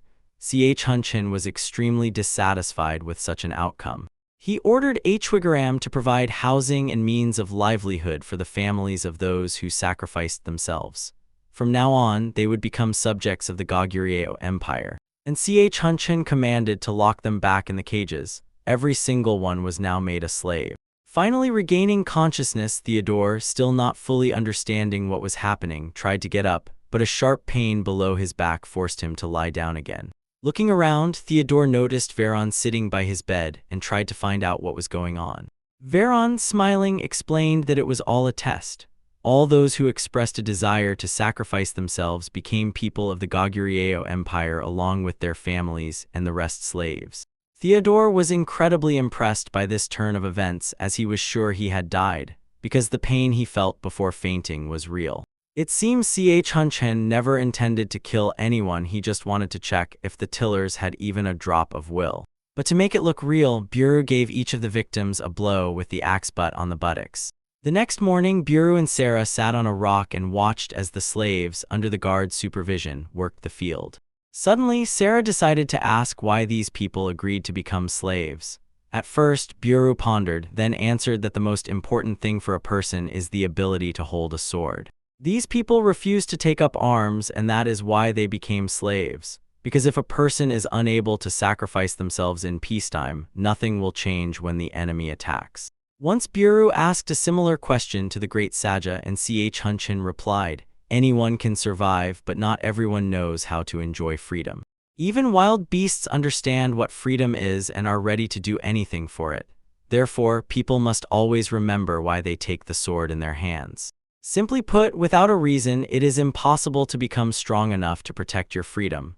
A person must take the sword in their hands, and to do that they need to know freedom." The phantom cavalry galloped briskly through the forest under the cover of night. Suddenly, an order to stop was heard, and all, as one, immediately froze in place. Rizzle, who was also among the riders, decided to take the opportunity to rest, because the cavalry covered a distance in 3 days that usually took a whole week. Suddenly, the arriving Yuru reported that the great Saja was calling Rizzle. The old mage immediately dismounted and followed the general. Passing through the forest thicket, Rizzle was extremely surprised when he came upon Hunchin standing at the edge of a cliff. Without turning, the great Saja asked Rizzle if she understood that the warriors of the Goguryeo Empire and the local people were different. Of course, Rizzle understood this because despite deep knowledge of the world known to him, there was no Goguryeo Empire. Hunchin's answer was very surprising and disappointing. Rizzle had also heard nothing about the states of Beek and Silla, nor about Petal or Huan, nor about the Tang dynasty. So where did they go then? Then Rizzle reported that they were on the continent of Heian and dared to suggest. Hunchin and the soldiers crossed an interspatial barrier and found themselves in a completely different world. 10,000 years ago, the ancient dragon Bisvard traveled the world and marked the coordinates of all the places he visited.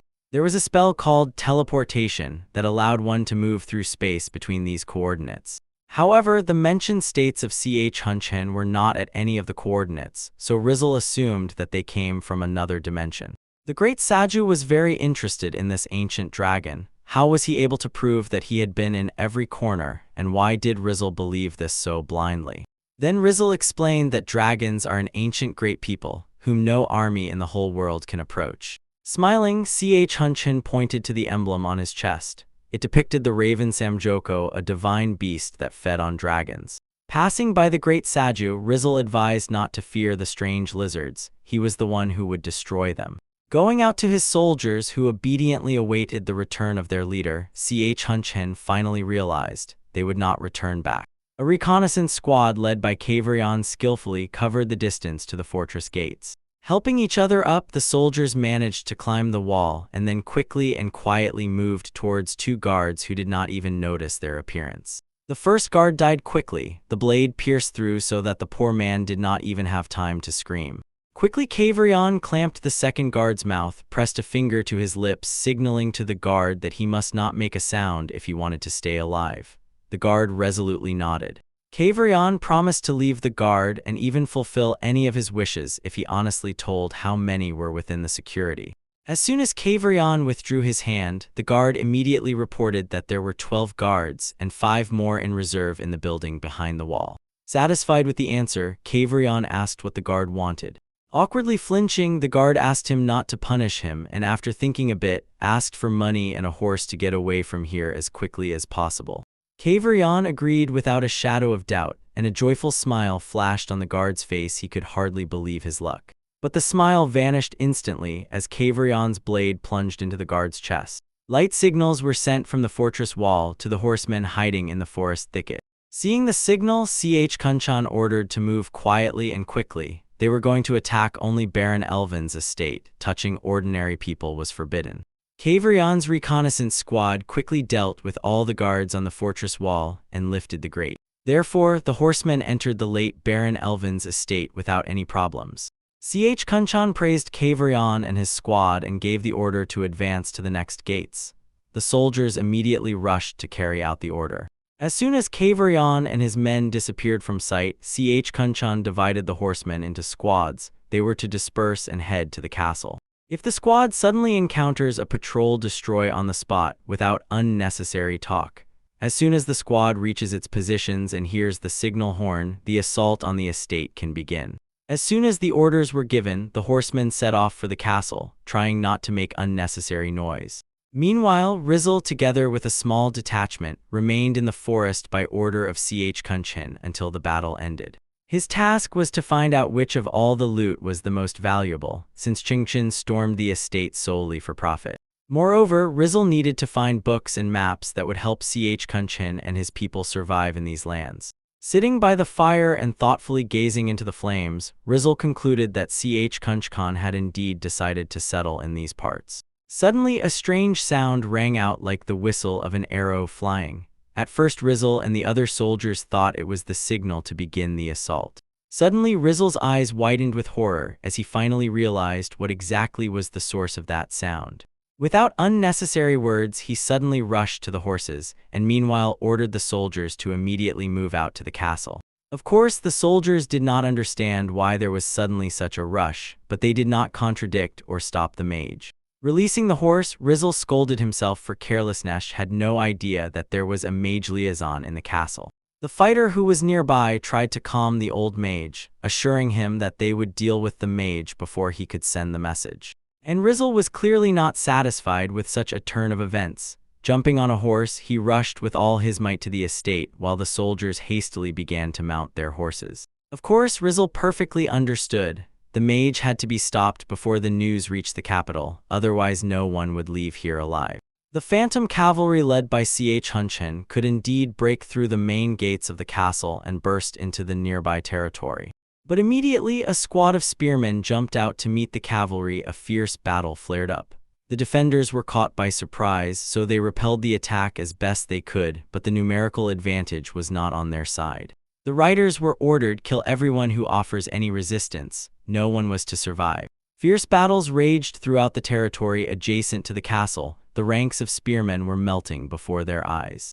Barely had the Goguryeo warriors managed to break into the castle when Kunchin ordered Yuru to infiltrate inside and clear the estate. A small squad led by Yuru broke down the main door and stormed into the estate. Yuru promised, if anyone manages to leave the estate alive, he would personally tear off the guilty one's head. The soldiers immediately dispersed to their positions. Yuru, together with two knights, decided to first inspect the basement. Something interesting could usually be hidden there. Carefully descending the spiral stairs down, Yuru suddenly heard a strange sound and immediately gestured to two soldiers to stop. Pressing his ear to the wall, he began to listen to the suspicious sound. It was clearly a human voice, so Yuru drew his bowstring, waved to the soldiers, and they continued the descent, expecting an ambush at every step. Finally descending down, Yuru cautiously peeked around the corner and noticed a man of strange appearance, most likely the local jailer.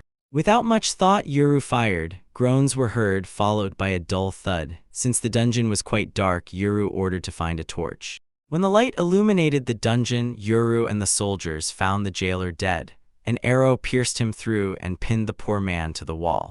Carefully examining the cell, Yuru, to his surprise, found a girl chained to the wall along with the soldiers. The warriors froze in admiration. The woman was incredibly beautiful, her skin white as jade and her ears pointed. Of course, the Goguryeo warriors did not know that the chained girl was an elf, so they decided. Before them was a fairy, and all three immediately fell to their knees. Blinking her eyes, the elf was very surprised. A tall dwarf was holding a bow instead of an axe, and two humans stood nearby. The proud lands bowed their heads before her. Could she be asleep? Meanwhile, the battle on the estate grounds came to an end. Most of the guards were killed, some surrendered. Chunchun approached Schwiger and reported that they had killed everyone who even remotely resembled Baron Elvin's relatives, and as proof showed a severed head. The great Saja was pleased and ordered to gather the bodies. Suddenly, accompanied by soldiers, Rizal burst onto the estate grounds. Chunchun was extremely surprised by the appearance of the old mage. He clearly had not sent any signal, so what made Rizal come out of hiding? Gasping for breath, Rizal reported that there was a communication mage on the estate grounds. He needed to be eliminated immediately. Rizal was about to suggest asking the family or the Baron Elvin's servants about the mage's whereabouts, but noticed a severed head in Schwigeram's hands and was horrified. Yuru appeared from the estate accompanied by two soldiers. He was carrying a girl on his shoulders. Running up to Kunchin, he reported that they had managed to save the fairy. Of course, Kunchin already knew about the elves, but how did Yuru manage to find an elf in Baron Elvin's manor? Rizzle was about to explain to Yuru that there was neither a person nor especially a fairy behind him, but Kunchan stopped him. He noticed some movement on one of the towers. Rizzle's eyes widened in horror. It was the communication mage who had already begun gathering energy. The communication spell worked like a magical beacon. The capital instantly learned about their appearance, and judging by the mana, the mage could no longer be stopped. Kunchan looked at Yuru with a smile, and he understood everything without unnecessary words. Carefully lowering the bewildered elf to the ground, Yuru took careful aim. But Rizzle objected here. It was impossible to hit from such a distance. Even an elf was not capable of that, so the only option left was to run away. But despite everything, Yuru ignored the old mage's remark and, aiming well, fired. To everyone's surprise, the mana disappeared in a second, and the magical connection fell like a stone downwards. The soldiers, whom Yuru was relentlessly urging on, actively drove the loot into the inner courtyard. Decided to personally take charge of the distribution of the loot, Yuru, accompanied by 2 warriors, he headed to the estate where he came across a soldier carrying a box with strange contents. Yuru immediately asked the soldier if it would be possible to sell such strange things, but the soldier did not have a definite answer. Suddenly, a furious scream sounded from the neighboring room Yuru, and the soldiers immediately rushed there. Opening the door, they found Rizzle, who was despairingly lamenting over a broken vial of mandrake extract. Of course, Yuru did not know how valuable this extract was, so he tried to calm the old mage. Enraged, Rizzle first ordered everyone to leave, and then he himself pushed Yuru and the soldiers out the door. As soon as the door slammed, Rizzle fell onto the carpet and continued to mourn his so precious loss. Then Yuru decided to check how things were going in the central hall. The soldiers were diligently dragging the loot. As soon as one of them saw Yuru, he immediately reported they had taken out all the most valuable items. Carefully looking around, Yuru noticed good quality plate armor that his subordinates had forgotten about. He pointed to the armor and ordered it to be collected immediately. The soldiers did not quite understand why they needed extra cargo in the wagons. Poking a soldier in the chest, Yuru replied that they would melt down the armor into arrows or something equally necessary, because there was not enough iron in the camp. In the central hall, Kunchan thoughtfully examined all the loot that his subordinates managed to find on the estate grounds. To transport everything, they clearly did not have enough carts, so Kunchan ordered Hwigaram to take 40 soldiers and distribute the surplus grain to the townspeople. First of all, to those who looked poorer. Thus he ordered to break or crush the same plate armor before loading. The soldiers immediately began to carry out the order, and the prisoners watched in horror as an entire herd, on which one could live for several years, was destroyed. Finally finished the work, the soldiers laughed and I smiled quite loudly. And suddenly, unexpectedly, a noise sounded in one of the walls surrounding the estate. Suddenly, a hand first appeared from under the ground, and then from the pit that formed, a suspicious-looking man in a hood climbed out. Shaking off the dust, the man quietly smiled from the ground. Finally, he managed to sneak onto the estate grounds.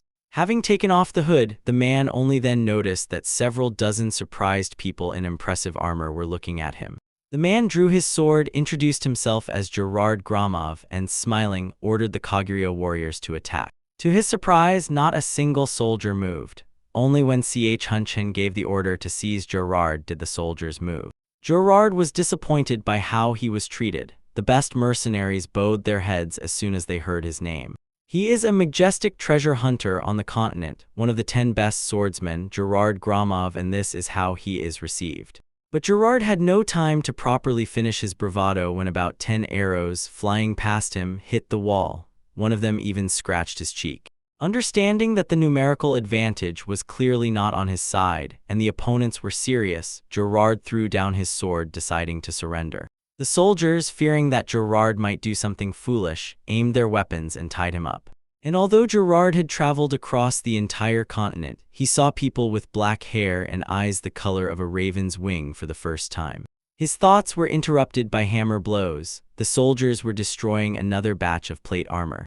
Although Gerard was now his prisoner, he tried to stop the soldiers from such barbarism. After all, it cost a lot of money. Here Kunchan decided to ask if these armors were really that valuable. To this, Gerard replied that an ordinary family could live for 10 years on one such set. Fine engraving and decoration, such armor could not be compared to ordinary plate mail. Such armor would not be shameful to wear for the ruler of some state. But the soldiers of Goguryeo, ignoring his remark, continued methodically destroying the armor. Then Gerard growled again for the soldiers to stop. Finally, Hunshin gave the order to stop, hoping that at least something could survive. And his hopes were shattered by Yuru. Smiling kindly, he said that he personally dealt with the armor that the soldiers did not manage to break.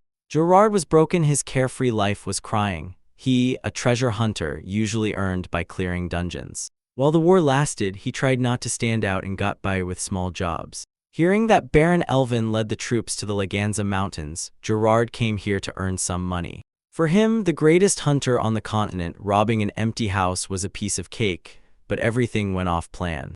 Although for a sword master like Gerard it was easy to escape, he surrendered deliberately. The price for that was Gerard's professional illness, insatiable curiosity. He needed to learn everything about these strange people. A sudden blow to the face snapped Gerard out of his thoughts. Of course, he immediately got indignant. Why did Hunshin do that? And he, passing by, only told Gerard not to dare speak to him condescendingly anymore and to report important matters immediately from now on. Not understanding why he had to report to Hunshin, since he was not his subject, Gerard decided to endure until he could calm his own curiosity. Rizal examined the dented armor and concluded that Hunshin acted wisely. Now they needed materials and iron more than money. Rizal believed that during the war money was just trash, so it was better to melt everything down. Moreover, they could get much more for dwarf-made armor. Dawn was coming and Hunshin gave the order to return. The carts loaded with loot, accompanied by riders, set off from Baron Elvin's estate. In the morning, the townspeople, to their surprise, found bread and grain by the door. The news of the defeat of Baron Elvin's manor quickly spread around the district. Of course, the residents did not know who could have done it and were very worried about possible consequences. But now they had enough grain to survive the winter. Carts under the guard of phantom cavalry slowly crossed the forest. Suddenly, one of the carts, hitting a stone, broke a wheel and the procession had to stop. Inspecting the wheel, one of the soldiers rushed ahead of the caravan to report to Hunshin about what had happened. Gerard, taking advantage of the stop, decided to think, what should he do next? In that direction, they were heading to the infamous Laganza Mountains. The Goguryeo cavalry was clad in chainmail from head to toe, even the horses had armor. It was also strange that their mana felt completely foreign. Even Gerard, a master swordsman, could not accurately assess their strength. Of course, he understood one mistake and escape would become impossible, but worrying about trifles was not his style. Despite the threats of the guards, Gerard rose from his knees, did a somersault and broke the wooden bars of the cage, finding himself free. An alarm instantly rose, and as soon as Gerard's feet touched the ground, several warriors aimed their bows at him. But despite everything, he was not going to surrender so easily. Skillfully dodging the shots, he rushed to the nearest cart loaded with loot. It was in this cart that his travel bag was. Gerard quickly rummaged through it, took out a communication bracelet, and spoke the activation phrase. Finally, he could understand what the Goguryeo soldiers were saying. Huigerm, who had rushed to the noise, immediately ordered the other prisoners to calm down, dismounted, and grabbed Gerard. Huigerm's goal was to prevent Gerard from seizing a weapon, but to his surprise, he again reached into the bag and pulled out his sword. The warriors were confused. How did this huge sword even fit into a small bag? Gerard jumped off the cart, took a fighting stance, and decided, it's time to run. Gerard rushed forward, attacked Huigerm, hoping that the heavy armor would slow him down. To his surprise, Huigerm easily managed to parry the attack, and Gerard had to retreat. Then Gerard changed his strategy. He decided to test what the ordinary soldiers were capable of. The commander remains the commander anyway, so expecting an easy victory from him was naive. He attacked again, but this time Gerard changed the trajectory of his blade at the last moment and struck the soldier to the left of Huigerm. What a shock Gerard experienced when the ordinary soldier stopped his strike just as easily, then counterattacked, from which Gerard barely managed to dodge. Catching his breath, Gerard looked around at everyone. Without exception, each was in armor. It turns out escaping will be harder than he thought. Surrendering was not in his rules. Gerard drew his sword and charged again immediately against 3 opponents. Chinchin carefully watched the course of the fight and noticed that Gerard might be useful in the future. Yuru, who was nearby and also watching the battle, agreed with him. Gerard's technique was indeed balanced. It was by no means about technique, but about courage. Gerard surely understood that escaping would not be easy, yet his blade did not waver. The battle risked dragging on for a long time because the warriors of Goguryeo could not fight at full strength without horses. Realizing this, Yuru suggested sending a worthy swordsman to Gerard. He chose Kavrion as the candidate. Suddenly, Rizzle rode up to them. He wanted to know what had happened in the rear and why they were delayed. Then Hunchin explained to him that Gerard had managed to get out of the cage. The warriors were able to surround him, but he was desperately trying to break through. For a moment, Gerard remembered and managed to parry the strike of all three soldiers and tried to attack Hwigaram. At the last moment, he still managed to parry the attack and tried to launch a counterattack. But Gerard, grouping himself, dodged the blow, then did a backflip and jumped back. Soldiers immediately rushed to him. They wanted to disrupt and finish the duel. Of course, Gerard understood his opponents were experienced fighters, and this was felt in every one of their movements. The longer he struggled with them, the more problems would accumulate. Then Gerard roared at full voice using mana. He charged his sword with lightning and struck. Hwigaram and the three soldiers managed to block the blow, but the lightning charge was so strong that it threw them back.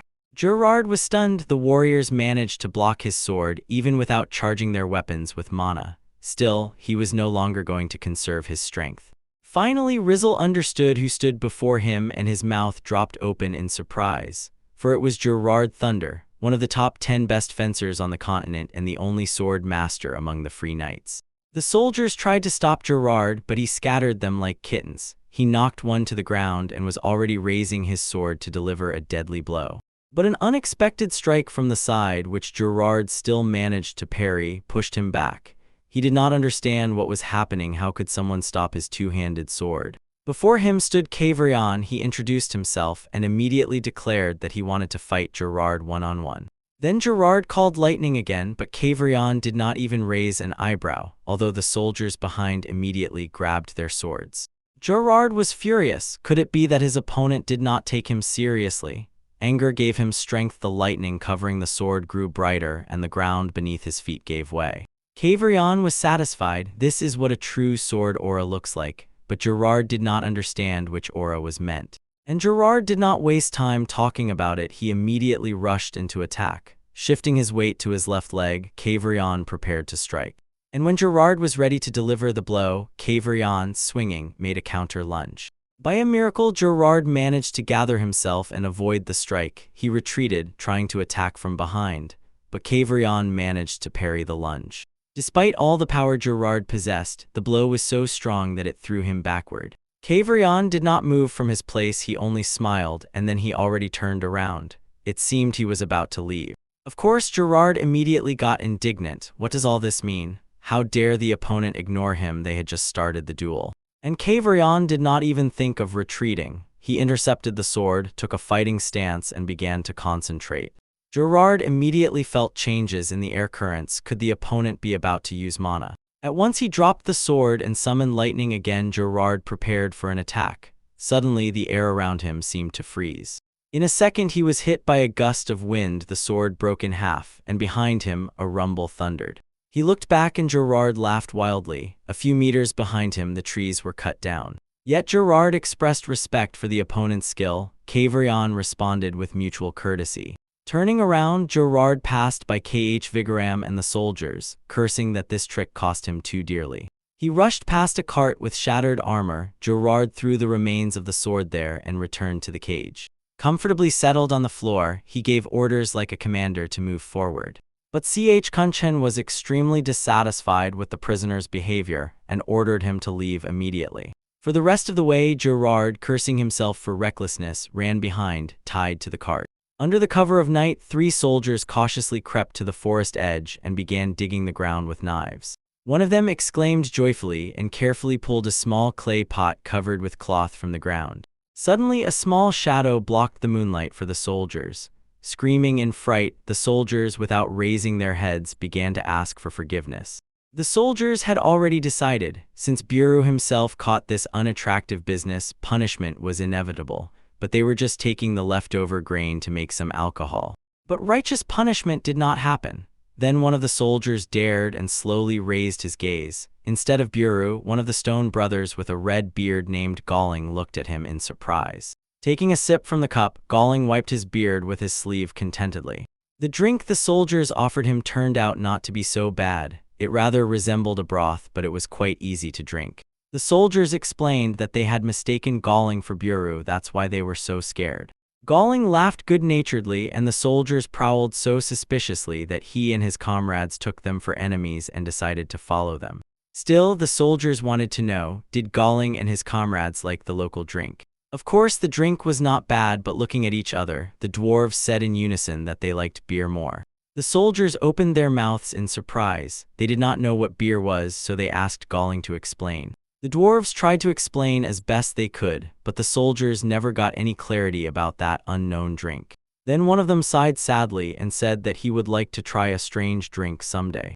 Galling immediately offered the soldiers to taste the beer since they were treated. He should also be thanked. Returning to the forge and tasting the strange drink, the soldiers were impressed by its exquisite taste. They did not doubt that the dwarves managed to brew such a delicacy, but they became curious about what exactly the beer was made from. Galling looked at the soldiers in surprise, and the question seemed too simple to him, because everyone knows that beer is made from barley. Now it was the soldiers' turn to be surprised. Where did the dwarf get the barley from? Without thinking, Galling blurted out that they borrowed the barley from the warehouse. Before he could finish, Melvin and Trigon immediately shut him up. And then the soldiers understood why porridge had not been served for several days. If the dwarves get caught, it's definitely the end for all of them. These are not leftovers for collecting cheap booze, this is all serious. But despite everything, Galling assured the soldiers that he had everything under control. It's no coincidence that dwarves have a saying, caught means a crook, but if not a master. As it turned out, Galling's skill was still lacking. With a crash, the forge's front door shattered into pieces, and an obviously displeased Buru stormed inside. He heard every word perfectly and now wanted to bring punishment down on the heads of the guilty. The next morning, 3 dwarves were briskly plowing the field allocated for barley. Meanwhile, Buru took a place on one of the towers and actively urged the wine carriers. When night fell, the phantom cavalry made camp. In the center of the camp hung a large tent. It belonged to the great Saja. In the tent, Yuru, Hunchen, and Rizzle wanted to question the elf about how she ended up in such a miserable condition. Rizzle was the first to speak, introducing himself and greeting the child of the forest. The elf thanked them for the rescue and introduced herself. In return, her name was Hydia, and she belonged to the clan of High Elves. Rizzle heard this. He even gaped in surprise, because for common elves, high elves were like supreme priests. How did a high elf end up captive among humans? Then Hydia told that their clan traveled between settlements of kin and blessed the newborns. During one of these journeys on the lands of Baron Elvin, she was captured. The Baron's soldiers had a rare artifact, shackles that block mana, so Hydia could not escape. Rizzle was extremely impressed by how Baron Elvin intended to deal with the consequences of what he had done, since even ordinary elves knew, if you touch a high elf, you will inevitably bring upon yourself terrible revenge. Unexpectedly, Yuru, a little embarrassed, asked the old mage to lend him a communication ring. But Hunchen immediately objected. How did he have the audacity to ask for such a valuable relic for his own needs? Yuru immediately apologized, but then reminded that Chunchin himself used the ring improperly. Suddenly, Hydia rose from the chair and approached Yuru. Touching his forehead with hers, she said, Eluan Hayan Shariam Dielidium. As soon as the words sounded, the tent was seized by a bright light. Rizzle and Chunchin carefully watched what was happening. When the light went out, Hydia bowed her head, greeting Yuru, who surprisingly understood her perfectly. Then Chunchin decided to ask Rizzle what was going on and how Yuru managed to understand the elf's language. In response, Rizzle tried to explain that the high elves possess divine power that allows them to harmonize their language with the interlocutor's language, so, to some extent, this could be called magic. Although Hydia said she belonged to the elf race, Yuru still fell to his knees before her and continued to consider her a fairy. Leaning down and looking into Yuru's eyes, Hydia said that she feels the mighty winds of the continent flying over the land. Yuru smiled joyfully. Could it be that Hydia is talking about him now? She, smiling in response, nodded affirmatively.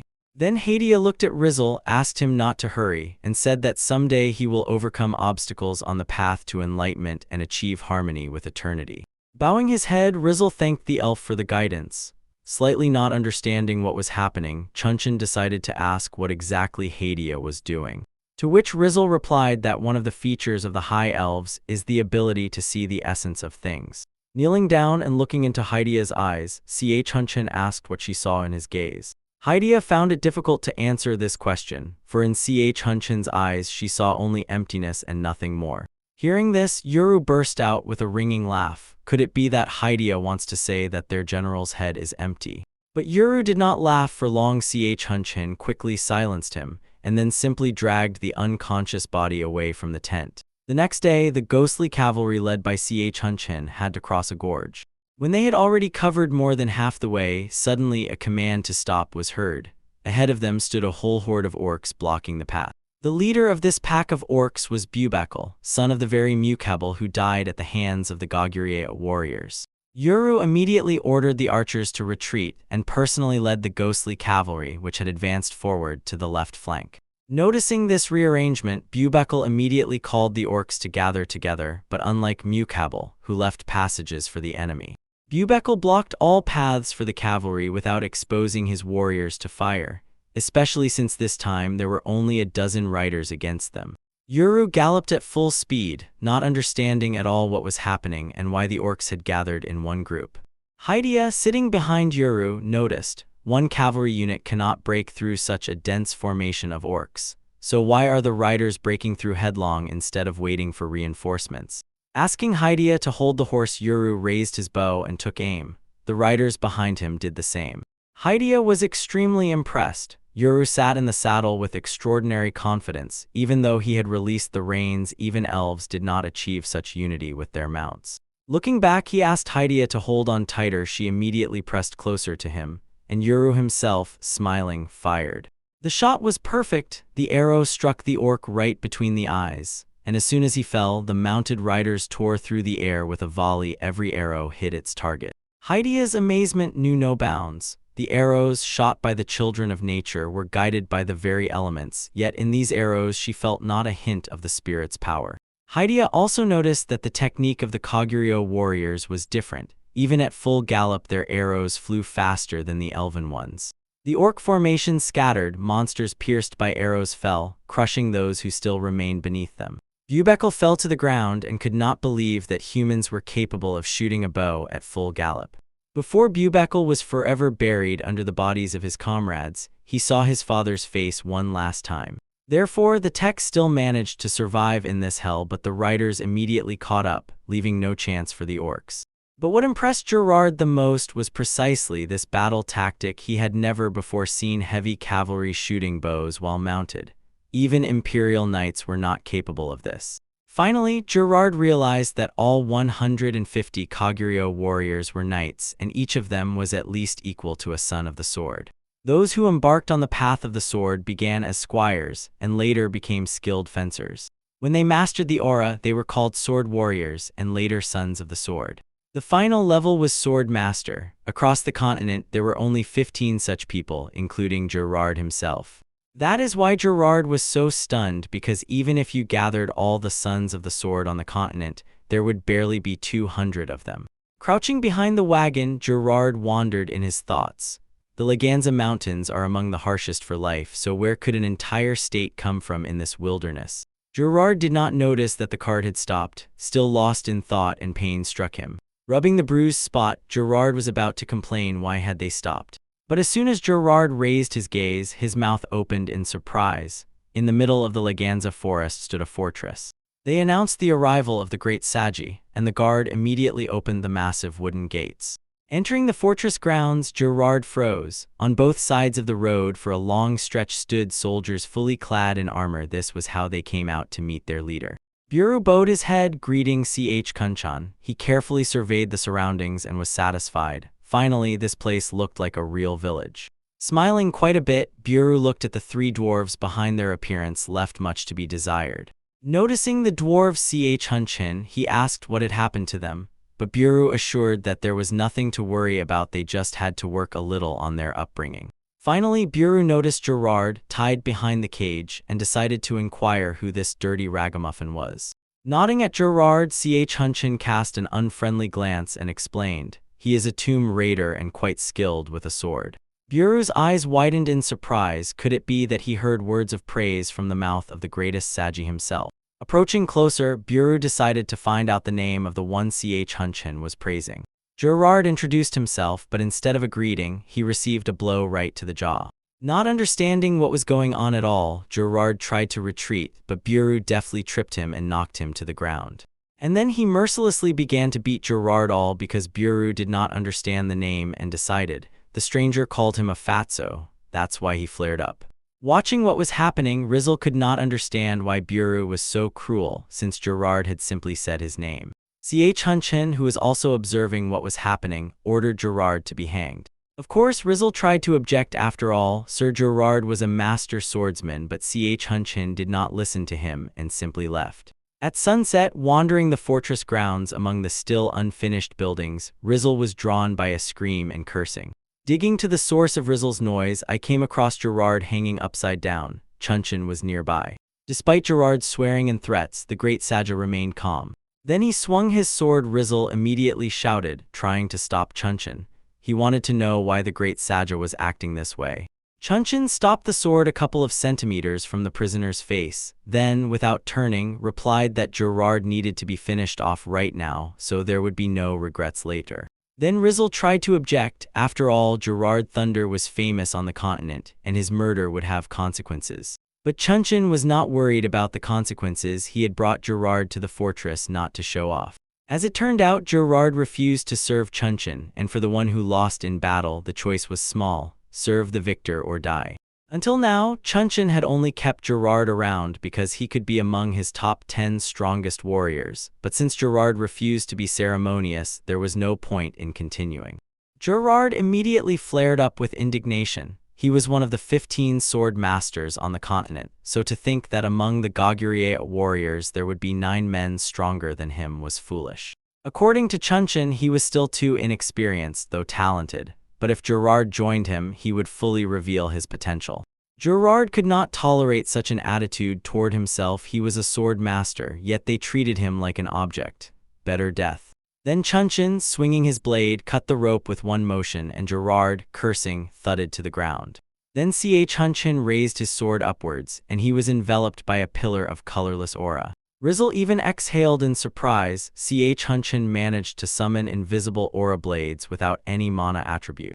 The color of the aura blade always depends on the owner's attribute. For example, Gerard's is milky white, but Hunchin's aura had no color at all. Just a shimmering transparent blade almost 5 meters long. Gerard's 1 meter is nothing compared to that. Of course, Gerard understood the difference in strength, but he was still a knight. If Hunchin does not respect him, then at least he should not disgrace knightly honor. Sheathing his sword, Hunchin asked with contempt, "What is this knightly honor that every knight shouts about?" Gerard was wildly surprised. Could it be that Hunchin does not know what it is? A knight is loyal to his lord and obliged to protect the weak. In response, Hunchin only snarled maliciously, "Is that all? A domestic dog is also loyal to its master and growls to protect its puppies. By Gerard's logic, a dog is also a knight." Gerard was about to object, but Hunchin, not waiting for an answer, turned around and ordered him to follow. Now Gerard would see with his own eyes what a true knight is. Hunchin, accompanied by Gerard and Rizal, approached the training ground where former farmers practiced together with the warriors of Goguryeo. Pointing at the fighters on the ground, Hunchin said that these are the knights.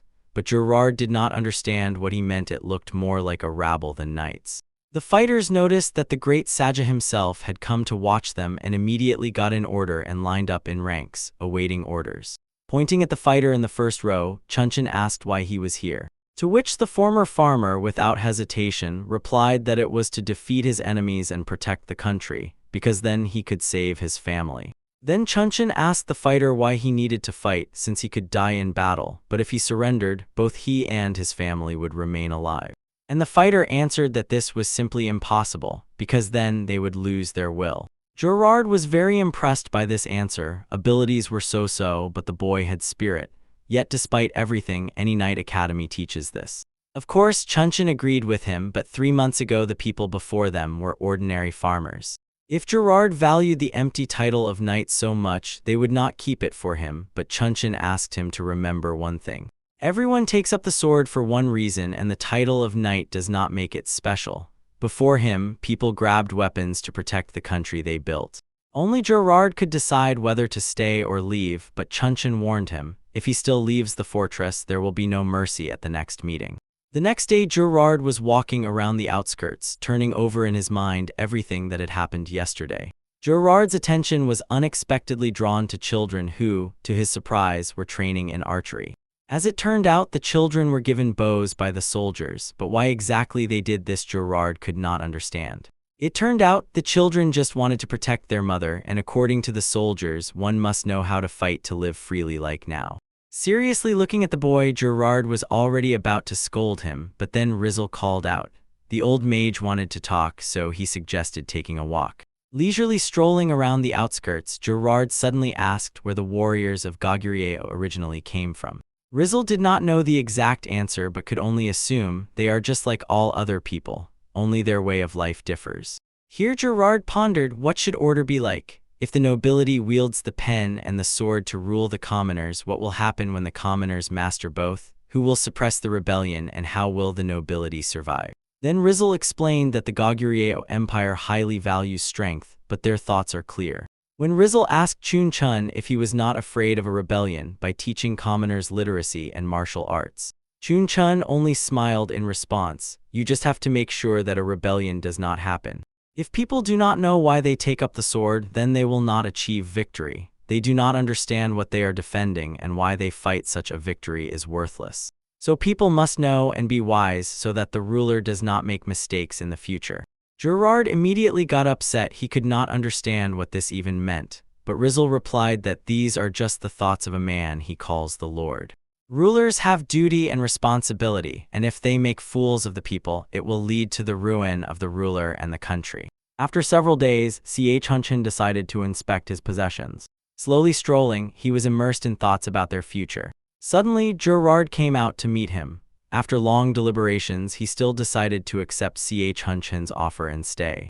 The great Saja was very pleased with this decision, but Gerard still wanted to know, is it true that Chuncheon would have let him go if he decided to leave? Of course, Chuncheon would have killed him if he refused, and an ironic smile appeared on Gerard's face. That is why he decided to ask, why didn't Chuncheon immediately tell him to choose between death and service? Why lie? The answer was quite simple. Chuncheon did not need cowards clinging to life. Now Gerard began to understand why Chuncheon demanded sincerity even from simple peasants, but he was still curious about how it would all end. Kneeling on one knee, Gerard Gromovoy, a free knight of the continent, swore loyalty to Chuncheon before the heavens. With respect, Chuncheon accepted his oath and asked him to kill him if he strayed from the righteous path. Rising from his knees, Gerard dashed away, and suddenly before him appeared a vision of his near future. He, clad in heavy armor, was leading a phantom cavalry. Gerard liked such a future, and smiling, he continued on his way. Watching the knight disappear, Chuncheon sighed with relief. Now, for some time, there was no need to worry about money because a dungeon specialist would be with him. Standing on the pier, Chuncheon gazed into the night sky and recalled the words of Rizzle and Chwigaram. There was no way back, and Chuncheon had to make a choice for which, as he believed, he was not ready. The next day, to the surprise of Chwigaram and Mudon, the great Saja appeared in the meeting hall in full battle armor. Chuncheon ordered them to immediately gather all generals of adjutant rank and above, and not to forget to call Rizzle and Gerard. Not understanding what was happening and why they were urgently summoned to the meeting hall, Rizzle and Gerard rushed. They could not afford to anger the ruler. They burst into the meeting hall and they encountered an unusual sight. Chuncheon sat at the head of the table, and on both sides stood generals and the highest military ranks of Goguryeo in full armor. Rizzle and Gerard were impressed. Even at the Imperial Council, one would not see such refined discipline. The generals looked like privates before their lord. Casting a glance at those present, Chuncheon asked if everything was in place. Chwigaram nodded confidently in response. Without unnecessary words, a servant brought out and placed a small wooden box before Chuncheon. As soon as the great Saja barely opened the casket, everyone in the hall felt a colossal surge of power. The generals immediately straightened up and stood at attention. Gerard also felt the tension, but like Rizzle, had not the slightest idea of what was going on at all. Carefully taking the banner from the chest, which was the source of incredible power, Ch Hunchin descended and handed it to Hwigaram. While Hwigaram was raising the flagpole, Ch Hunchin addressed his people. Now they had nowhere to return to, and retreat was not an option. That is why Ch Hunchin made a difficult decision. Here they would continue the history of Goguryeo. As soon as Hwigaram raised the banner on the flagpole, the warriors immediately knelt on one knee as a sign of their loyalty to the empire. With mouths agape, Rizal and Gerard watched what was happening. What could this banner mean? Carefully taking the flag from Hwigaram's hands, Ch Hunchin headed to the exit. Without a word, the knights rose from their knees and followed their leader. Hadia, who was spending time in the forest thicket with its inhabitants, also felt a surge of energy. In power, it resembled a dragon's aura, although Hadia was certain it was not hers. In the forge, Old Man Chan even stopped working as soon as he saw the energy flow bursting from the meeting hall. He immediately jumped up and ran to the adjacent room. The dwarves were extremely puzzled. Why had the work suddenly stopped? If the metal cooled, it would have to be reheated. Galling was about to check what was going on when suddenly Old Man Chan came out to them fully clad in armor, carrying a wooden case on his back. Then the gnomes were asked again why he had stopped work, but Chan did not say a word and headed to the source of the energy. The gnomes exchanged glances and followed him. Chun Chun, holding a spear in his hands, accompanied by the high military command, entered the village. Seeing his men in light armor, they came out of their homes, armed themselves, and joined the procession. Climbing onto the wooden platform, Chun Chun struck the flagpole on the floor, and the soldiers immediately formed ranks, knelt on one knee, and awaited the words of their lord. Then the great Saja spoke. He is the son of a concubine and a proud descendant of Yolj, promising to bring good to humanity.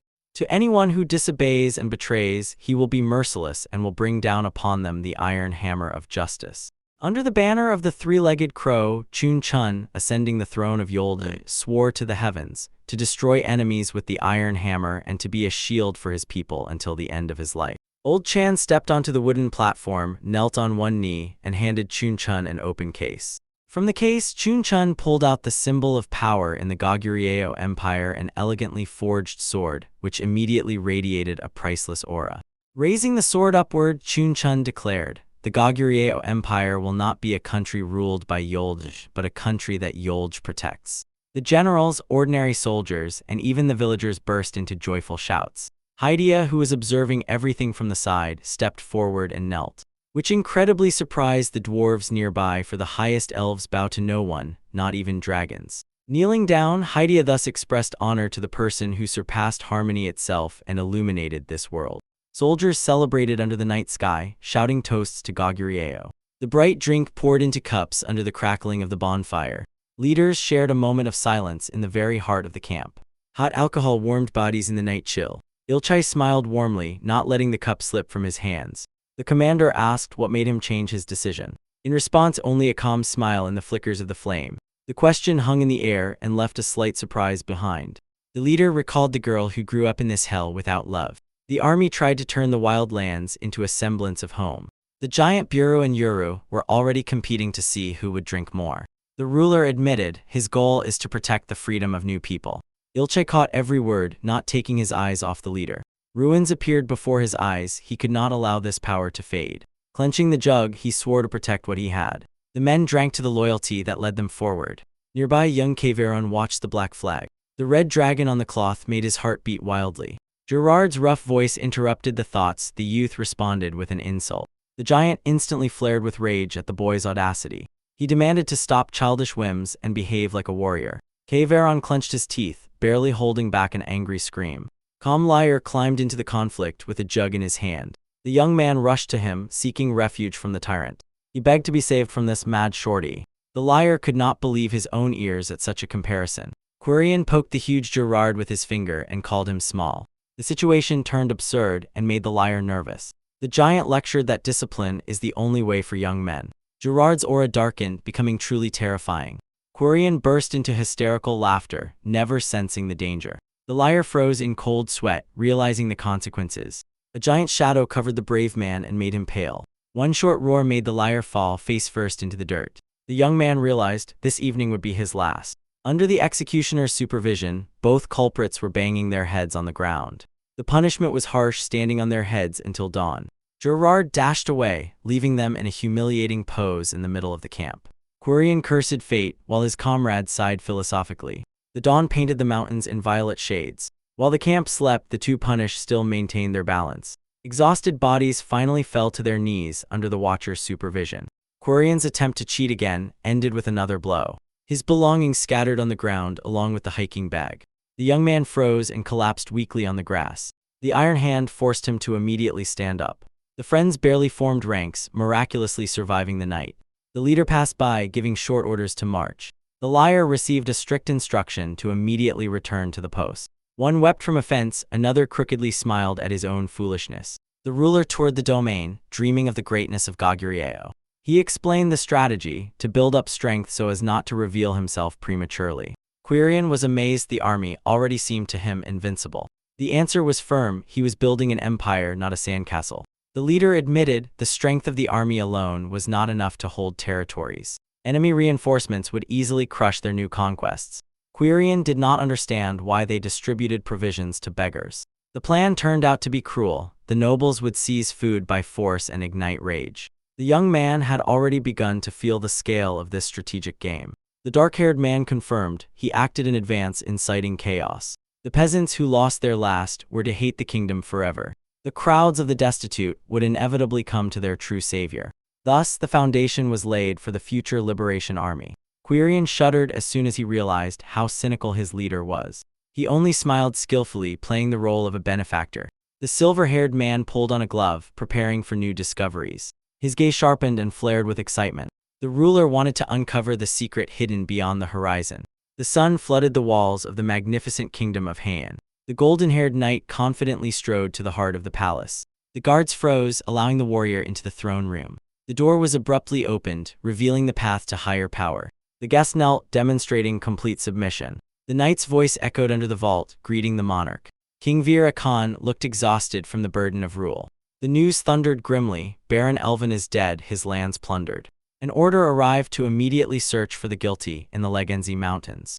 Baron Levian accepted the mission with unwavering determination. In another part of the world, the Emperor in Red awaited the reports. The official began to praise the ruler's greatness and stumbled over words, sinking into endless phrases. The monarch cut off the flow of flattery with a short and sharp gesture. He was interested only in facts and real threats to the state. The subordinate tried to justify his pathos with the new status of the Lord. Cries about the heavenly protector only fueled the tension. The emperor sighed wearily, enduring empty chatter. He ordered to discard the useless etiquette for faster decision-making. Every minute of greeting is stolen time for state affairs. The official was moved and deeply impressed by the master's wisdom. The servant fell prostrate and, dramatically begging for punishment for his limitations, did not raise his eyes. The ruler felt only irritation from this theatrical performance. An order arrived to immediately review the structure of the entire empire. Finally, they reached the real agenda. The official suddenly interrupted the silence again with a hysterical exclamation. The emperor's patience snapped. He instantly burst out shouting.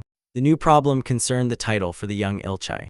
The subordinate insisted on the official recognition of the girl. The monarch froze. The child was barely 100 days old. Shock turned into outrage. She was still an infant in diapers. The prospect of marrying a child seemed to him complete absurdity. The official's attempts to justify himself were instantly suppressed. The emperor was not going to waste years in cold loneliness. The broken servant fell silent, feeling the depth of his mistake. Priority was given to the army and the law, not to titling infants. He put a firm end to it. The girl's fate now had no significance. The emperor in red ordered to think only about survival. The young man in the golden crown smiled mockingly at his captain's old-fashionedness. The gray-haired general silently pondered, dismissing the carefree joke. Two figures froze in the night courtyard against the backdrop of the majestic citadel. The old man admitted, being a supporter of traditions is his direct duty. Life on the battlefield made their everyday life harsh and unusual. The young man squinted, feeling the value of the general's unconventional decisions. He chose practicality, neglecting the empty formalities of the past. Only one question remained: what were all the previous objections for? The general said, laws must change along with people. He half drew his sword as if reminding about things that must not change. Cold steel flashed under the moonlight in a graceful movement. The weapon had been perfected over centuries, yet preserved its fundamental essence. Fire hammer strikes and sharpness the foundation that cannot be changed. A lightning-fast swing cut through the air and instantly sliced the tall grass. A clean cut confirmed. Sharpness is the only thing that makes a sword a sword. The general froze with the blade, ordering to protect the foundation despite any reforms. The steel reflected the moon, maintaining balance between the old and the new world. The apprentice stiffened, finally grasping the full depth of the herd wisdom. He realized life in battles had made their perspective too one-sided. The old man sighed, acknowledging fatigue from every word of the great monarch. At that moment, the emperor sternly watched them from the shadow of the column. In memories, an order sounded, in 5 years to grant the title to little Ilcha. In the room, the general jumped in horror, not believing the herd decision. Political circumstances forced him to think about the concubine. The ruler closed his eyes, forever shutting down this slippery topic. The old man bowed his head, acknowledging his helplessness before the will of the throne. Turning back to reality, the young man firmly shook the mentor's hand. Loud laughter broke the night tension and sealed their alliance. The monarch's shadow did not take its eyes off this sincere handshake. The enraged ruler swiftly rushed away, spelling out the general's name syllable by syllable. The next day, the leaders gathered due to a critical shortage of iron. All metal supplies went to endless wars and army equipment. The council proposed to buy out the resource just as they had done before. The silver-haired one objected. Heian took metal even from the poor. The bearded man did not understand how such a mighty kingdom could so easily give up positions. The young man pointed at the map. 3 empires were literally sucking the life out of the region. The emperor became angry because the people suffered due to foreign, senseless internecine conflicts. A solution was found. The warriors came across a perfect place for their own mine. A sharp cry of no instantly dashed all the rosy plans. The monarch hesitated. They lacked free hands for such work. A representative of the Low tribe offered help in exchange for resettlement. The emperor squinted, feeling that the price for the service was too high. The tribe demanded secret forging techniques and control of the sacred fire. The settlement leader exploded with rage at such brazen audacity of the guests. He accused the foreigners of trying to steal knowledge that belonged to the gods. Despite the cries, the bearded ones declared these lands a new territory of Goguryeo. The emperor put forward a harsh countercondition: mandatory tax payment. The giant froze in shock, not expecting such a turn from an ordinary person. The giant instantly went on the offensive and smashed everything in his path in bloody fury. The blow cut through the silence and marked the beginning of a bloody massacre. The giant knocked the opponent off his feet with one devastating sweep. The fierce bearded man roared, accusing the young men of an ungrateful rebellion. The aggressive crowd surrounded the fallen warrior and prepared for a massacre. The emperor and his retinue found themselves in the very center of the enemy circle. Despite the danger, the monarch maintained icy calm before the enemies. He confidently declared that the future mine would provide them with all the resources. Old Rizzle warned, ambitious dwarves would never agree to peace. The terrifying laughter of the leader drowned out pleas for mercy. Gerard felt the cold of death breathing down his neck. The emperor sharply turned to the knight and prepared a special mission for him. In Gerard's eyes, hope for the long-awaited star moment flared up. He fell to one knee and swore to carry out any will of the ruler. The order sounded short and harsh: rob. The knight froze, not believing he had heard that very word. The monarch specified the target: to intercept the iron that belonged to the empire. The shock melted away, despair boiled in his soul. The task seemed pure madness. Gerard could not understand where the ruler got this demonic confidence from. His patience snapped. He burst out shouting, unable to endure the absurdity of what he heard. The knight cursed fate in his mind, imagining himself as an ordinary bandit. The realization of the disaster overwhelmed him completely. He abruptly stood up and resolutely denied the possibility of such an operation. The emperor calmly explained, the metal was being transported by sea through the ports of Heian. Gerard imagined an impregnable fleet guarding the precious cargo. In his thoughts, he was already fighting in a hopeless meat grinder on the city streets. Imagination painted a bloody clash at the pier against hundreds of enemies. A trap on board the ship for the cavalry looked like a death sentence. The finale was obvious: a downpour of arrows and a shameful death on the deck. Returning to reality, the knight admitted, this plan was suicidal. He was ready for piracy, but not for such a senseless slaughter. Yet even then the monarch's gaze remained unmoved by any arguments. In his eyes lived a will that could not be broken.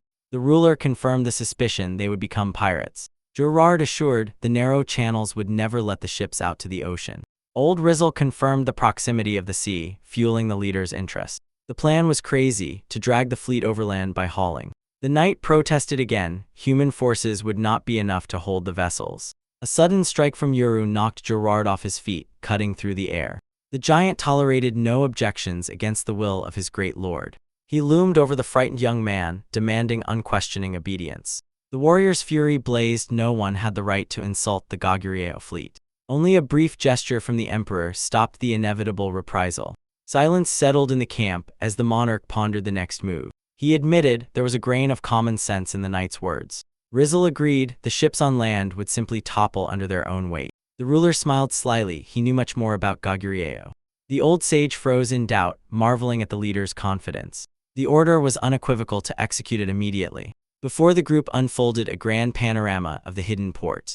Dozens of warships stood awaiting the order of their great leader. The messenger rushed forward along the pier, summoning the fleet command. The mighty warrior jumped onto the dock, all gathered for the start of the great game. The warrior fell to one knee, slicing the air with a sharp movement. The black-bearded man began delivering a nauseating speech about the Lord of the Skies.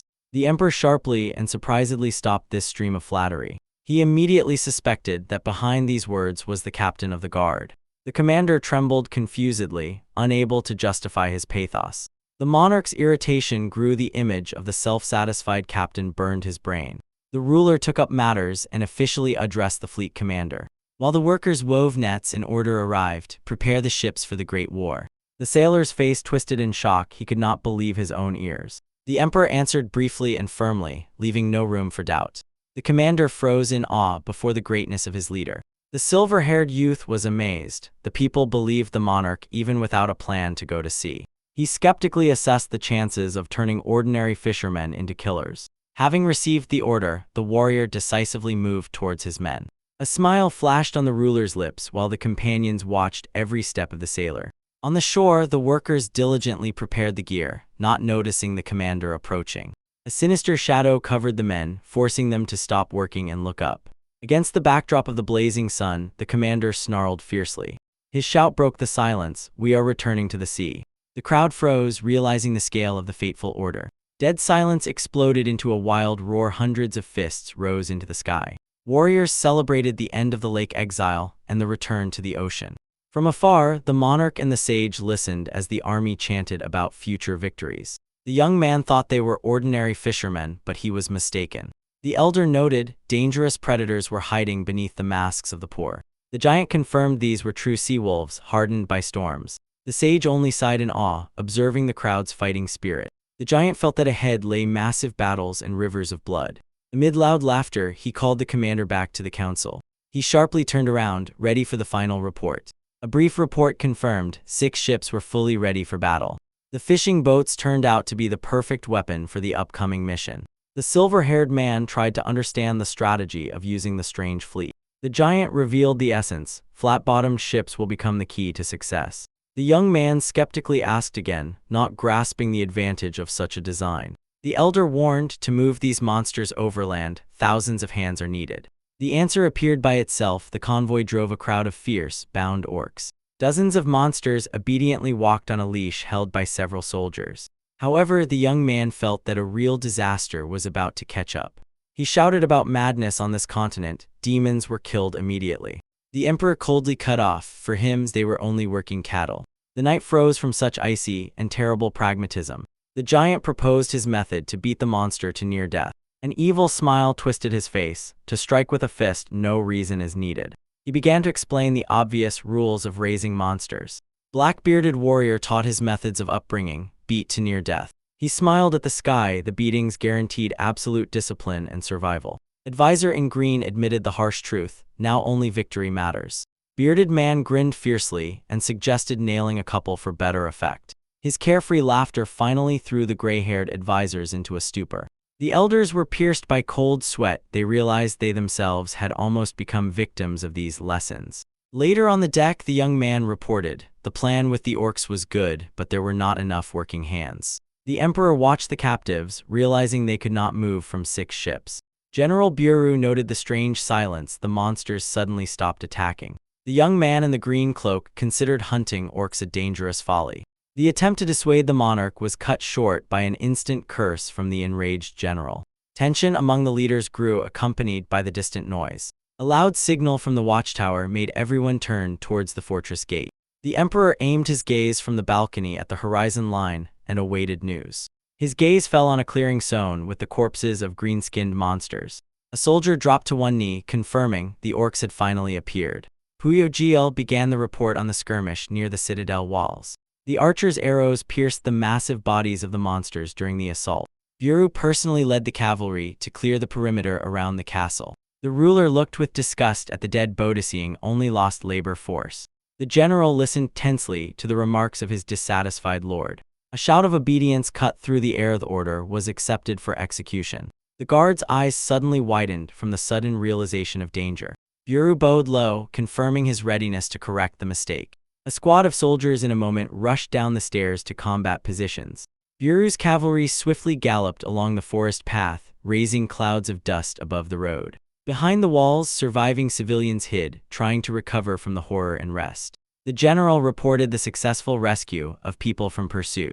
The emperor's face remained stone-cold and unpleasantly cold. The old warrior could not understand why his lord was so dissatisfied. He saw no point in capturing alive, inedible, and dangerous animals. The ruler's deep growl unleashed barely restrained anger.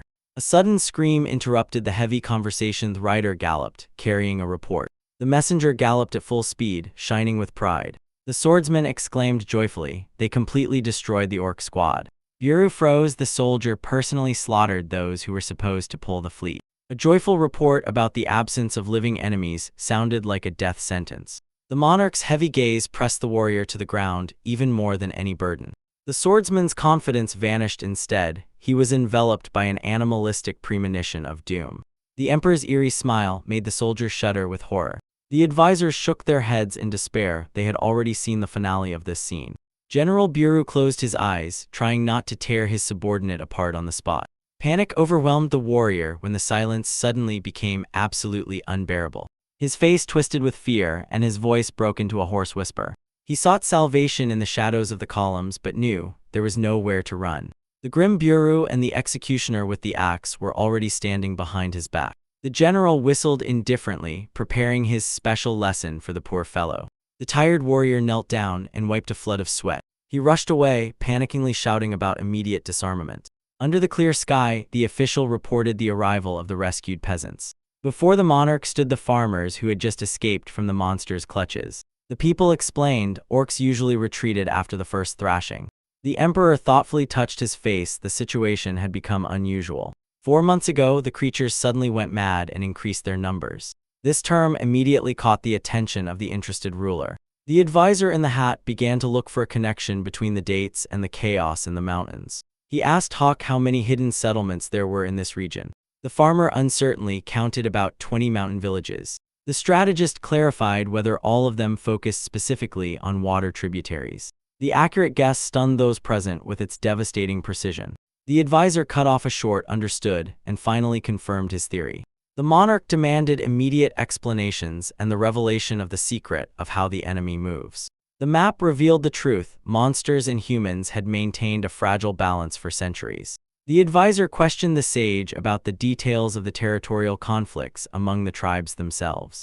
The strategic conclusion was laid on the table before the great emperor. The disappearance of one village triggered an orc invasion into neighboring territories. The creatures felt the power and no longer dared to engage in open clashes. The ruler agreed the strategist's logic was flawless. The moment of the orcs' expulsion perfectly coincided with their appearance near the new borders. Besides the monsters, the people suffered from the cruelty of the local Baron Elven. The number of orc refugees in the region rose to a critical level. The advisor confirmed the absolute accuracy of the imperial conclusions. A predatory fire flared in the monarch's eyes. He demanded exact coordinates. Intelligence had already determined the location of every potential target. Old Rizzle did not believe that such work could be done so quickly. He demanded explanations on how ordinary soldiers managed to become perfect spies. The warriors smiled predatory. They were a nation of born hunters. Annual tournaments turned every fighter into a master tracker. Rizzle broke out in a cold sweat at the scale of the foreigners' militarism. The advisor immediately demanded numbers. Regarding the full mobilization of the army, there were over 1,000 battle-hardened men at disposal. The cadre split, calm officials against fierce dogs of war. The sage was horrified. To destroy the Baron, 800 were enough. Why more now? The advisor confirmed the total number of the strike group reached almost 1,200 fighters. The emperor rose from the throne, rustling in heavy imperial robes. He announced the start of a great hunting tournament instead of the usual war. The condition was harsh, a generous reward for the largest number of live orcs. The hall exploded with animal excitement and joyful cries of officials. The crowd erupted into chaos. Eager warriors rushed toward the promised victory. Only the young man in the green cloak tried to reach the cold mine. He was horrified that the deadly mission in the Laganza forests had turned into a game for them. The aura of the soldiers darkened. They were already savoring the upcoming bloody chase. The news about the competition instantly spread to the most remote corners of the palace. A fanatical fire flared up in the camp. The army was ready to start the great hunt. The camp shook from the screams. The recruits were preparing for sudden war. Exhausted soldiers whispered, trembling with fear before the first battle. Sweat blurred the eyes of those who held weapons for the first time. The officer assured the young man this battle would become a rebirth for them. The emperor threw them into hell to burn out weakness. Fear in the eyes of the crowd turned into fierce battle excitement. Legions of warriors tore forward, feeling their own power. Battle drums thundered over the fortress. The rhythm dun-dun struck directly at the hearts, preparing for the slaughter. The commander on a black horse froze before the army. The horned helmet gleamed against the backdrop of an endless forest of spears. The massive army of Goguryeo lined up in flawless ranks. Silence fell over the square as the leader opened his mouth. He coldly engraved, "This is not a war. For a great nation, this fight was only a hunting tournament." A thunderous voice inquired whether they were ready to become prey for the beasts. Thousands of throats answered with a single, devoted roar. The commander incited the crowd, burning away the remnants of doubt. The categorical refusal of the army shook the very sky. The piercing eyes of the leader flashed from beneath the red visor. A deafening cry of "For the Emperor" tore through the air. He shifted all responsibility for the soldiers' lives onto the officers. The fanatical call was picked up by the commanders of the front lines. Steel slipped from the scabbards with a victorious chime. The bare sword traced a path. "Let's catch the orcs." The army exploded with a fierce roar, thirsty for blood. The blond youth silently watched this madness. The human stream rushed past him, sweeping away everything in its path. The sticky fear of death slowly evaporated. The hearts of the warriors were filled with an unrestrained will to win. A confident hunter's smile flashed on the commander's face. The youth recalled the instruction, "Simply trust and follow." It was a demonstration of the true, devastating power of Goguryeo. The commander pulled the reins, preparing for the final throw. The massive fortress gates trembled as the order to advance sounded. The tree shattered with a crash, releasing death outside. The commander was the first to burst into the cloud of dust and uncertainty. Heavy cavalry rushed after, like an unstoppable force of nature. Officers tore into the attack with mad speed. The horde of orcs collided with reality, raising primitive clubs. Two armies crashed into each other in a brutal frontal clash. A gigantic monster reared up for a devastating strike. The human sword instantly cut through enemy flesh, splattering everything with blood. The fallen creature lifelessly collapsed onto its own spears. Defenders clung to the palisade, holding back the onslaught of flesh. The old veteran shouted curses in the face of death.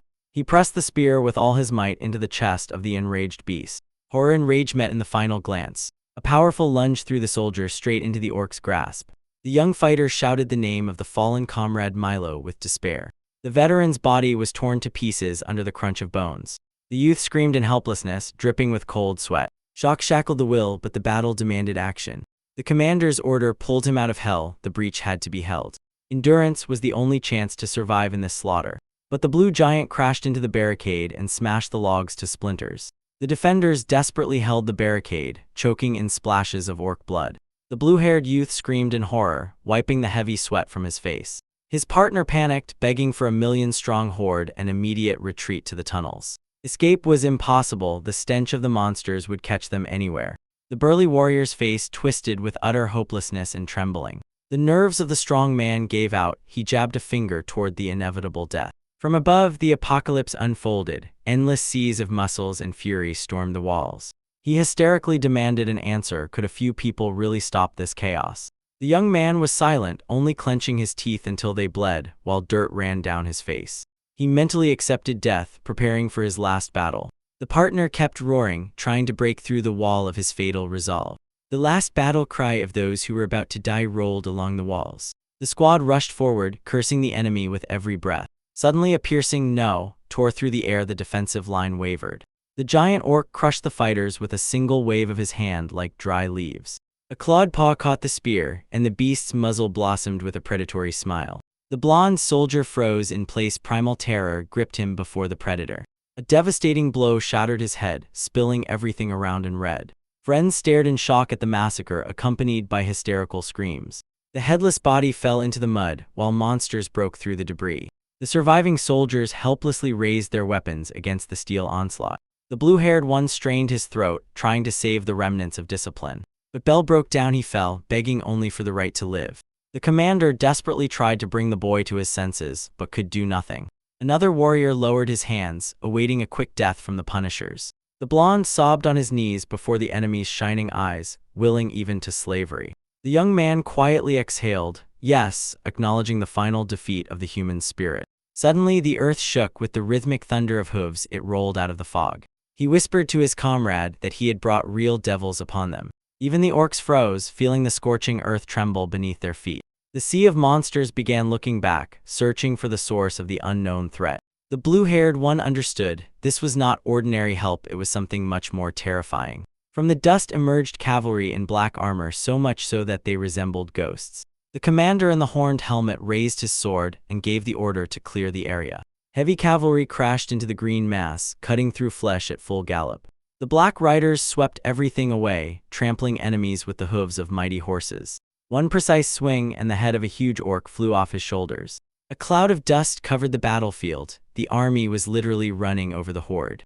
The perfect formation of Goguryeo was inevitably advancing like an iron wall. The vanguard leader proclaimed the start of a bloody hunt for the boars. His eyes burned with fanaticism. He demanded death for every prisoner. Bloodstained steel once again burst upward with the order to kill as brutally as possible. Black riders drove the panicking beasts, beheading them amid their death screams. The black wave swept away the fleeing horde, leaving behind a carpet of corpses. Invincible, monsters now fled in fear from real predators. They whimpered in fear and vainly tried to escape death under the hooves. Suddenly, heavy infantry emerged from the dust, led by a giant axeman. He snarled fiercely and released a wild battle cry into the sky. Axes and shields completed the route begun by the cavalry. Orcs fleeing from the horses ran straight into the iron trap of the infantry. Massive shields cracked the fangs and skulls of stunned monsters with a crunch. The army methodically crushed the crowd of enemies according to all the rules of tactics. A vertical sword strike cut an orc in half, splattering everything with black blood. Halberds deeply cut flesh in this merciless tournament. The defenders did not understand why such a force was gathered for an ordinary mission. The blonde stammered in horror, waiting for these monster people to finish him off too. The blue-haired youth was lost in guesses. He had never seen such an army. A sharp scream made everyone duck. A massive shadow fell on the bridge. The shredded body of an orc, thrown by a blow, landed with a crash right in front of them. The torso of the monster, torn in half, stood as a bloody dot, marking the collapse of Koguryo's show of force. The giant blue orc fell to the ground under a devastating blow. The defenders gripped their spears as the air was torn by the whistle of Koguryo's maneuvers. The cavalry pierced the enemies, splattering everything around with black blood. The blue-haired youth froze. These people were exterminating monsters too easily. The fighter with an axe turned into a whirlwind, cutting flesh into pieces. The boy realized a real slaughter was unfolding before him. From above, the battlefield looked like a conveyor belt of death. Enemy heads flew in all directions. The commander emitted an aura of fear, coloring the world in bloody tones. Predators were sweating with horror, feeling the breath of inevitable doom. The green-skinned ones dropped their weapons and fled in complete panic. But behind their backs, an iron wall of Imperial infantry had already risen. Witnesses could not believe their eyes. Orcs were running away as if from real demons. The pierced monster spat blood in a death agony. The rule of the cornered rat did not work here. The hunters were not cats. Under the tiger, orcs looked like pitiful victims against the Koguryo army.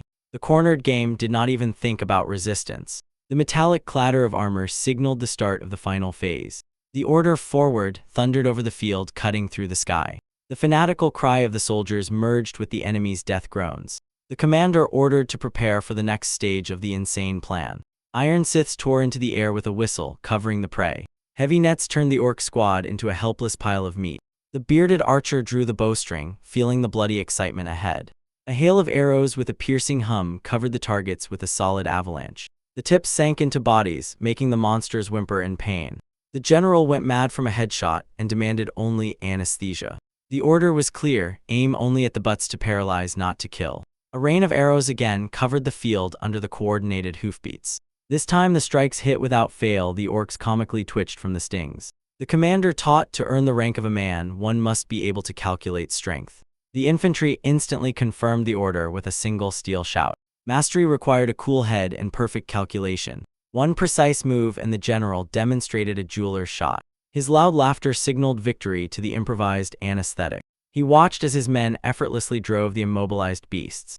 The officer gave the order to immediately begin mass capture of prisoners. The warriors pulled down the light fabric and prepared the secret weapon for action. The general boasted the only one who really used his brains. The cover tore off and fell, raising a cloud of dust over the contents of the cart. Work was boiling on the shore. The fleet was preparing nets for a big catch. The commander gloomily assessed how quickly the warships were being prepared.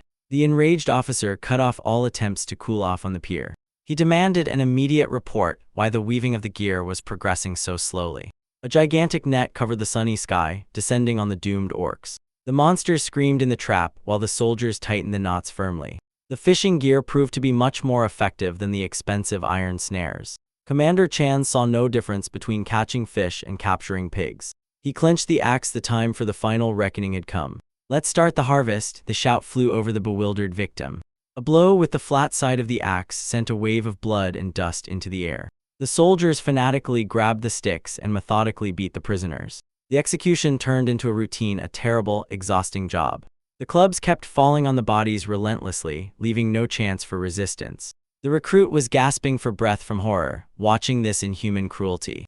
The friends were trembling. They were afraid they would become the next victims of these people. The young man closed his eyes and prayed for a quick death in this hell. The soldiers were pulling the nets with a fight, squeezing the frenzied orcs. The silhouette of the ruler on horseback froze against the crimson sky. The generals reported the successful completion of another capture.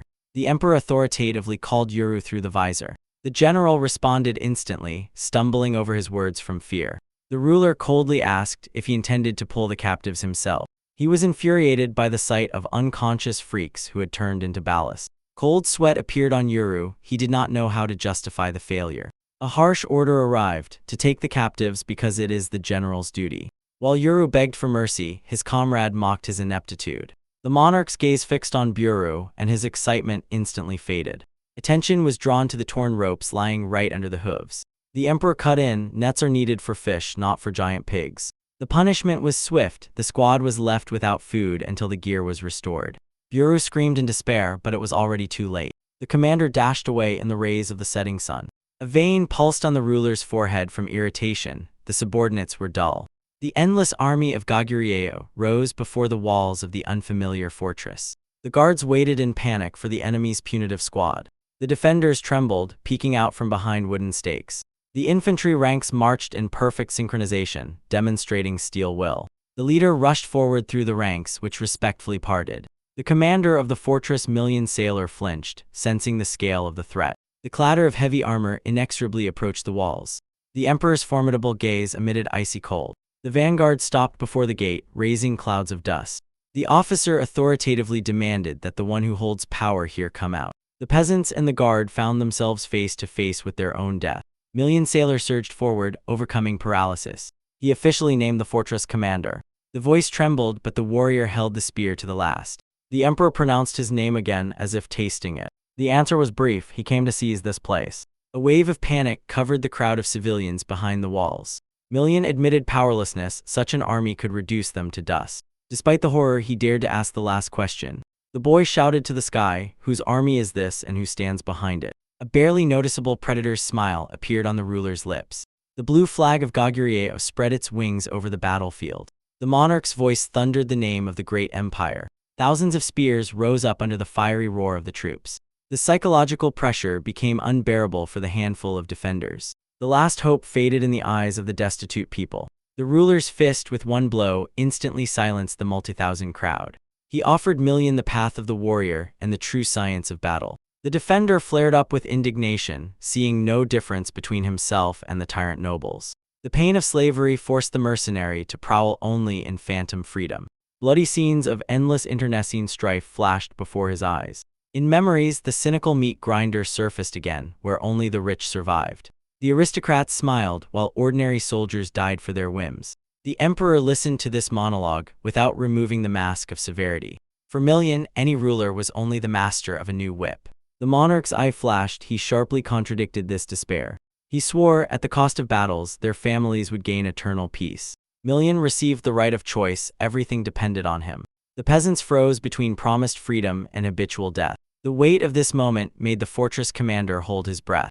The final promise was honest. Those who remained, the army would not touch. The Million begged for time, squeezing the wooden fence so hard it cracked. The commander in the horned helmet cut off. They had exactly 1 hour left. The heavy cavalry turned around and left the defenders in a cloud of dust. An order came: take the perimeter and prepare to rest.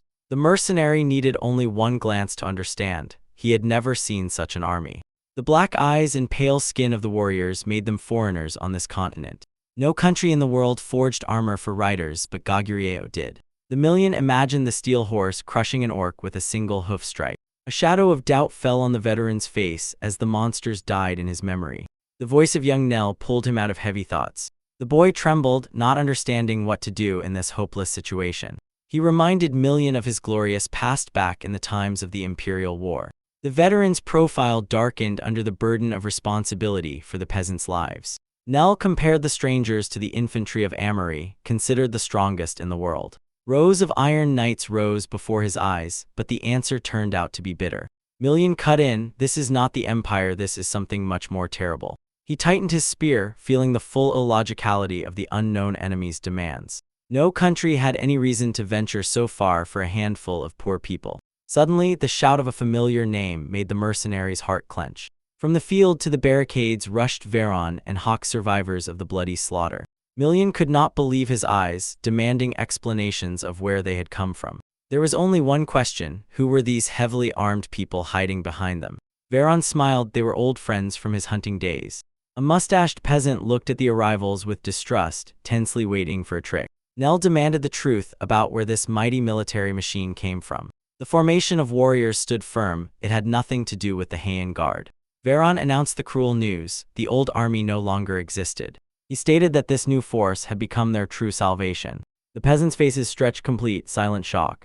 The story began from the moment they sought protection from mercenaries. But the defenders betrayed them, trying to sell them to Baron Elvin. The bandits were already dragging children into slavery when hope finally faded. Then punishment fell from the sky. Unknown warriors smashed the traitors' heads. The little boy, all in tears of gratitude, hugged the warrior who brought them freedom. Commander Kaguryo showed mercy and allowed the poor to remain alive.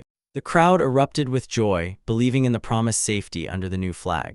But Hawk interrupted the festivities. 7 families from their village had indeed become slaves. Joy instantly turned into animalistic horror and complete stupor. The Million demanded explanations. Goguryeo did not promise a life in chains. Veron explained, in this empire, freedom is bought only with one's own blood. A hand on the sword's hilt emphasized the law: the right to life is not given for free. He raised the steel to the sky, calling on everyone to take up arms. The Million paled. The idea of turning plowmen into killers seemed madness. The philosophy was simple: if you want to be free, fight and win. Every person had to become a brick in the foundation of a new, unbreakable nation.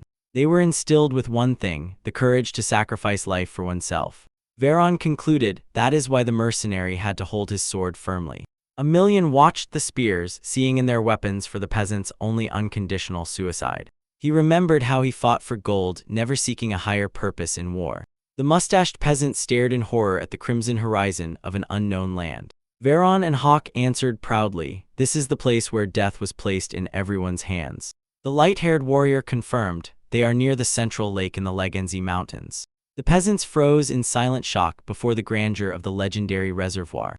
Veron tightly gripped the spear. Proximity to the monster breeding ground promised nothing good. His confidence was frightening. He spoke of the impossible as if it were an ordinary matter. A sharp strike of the spear shaft on the ground put an end to it. The decision was up to the mercenaries.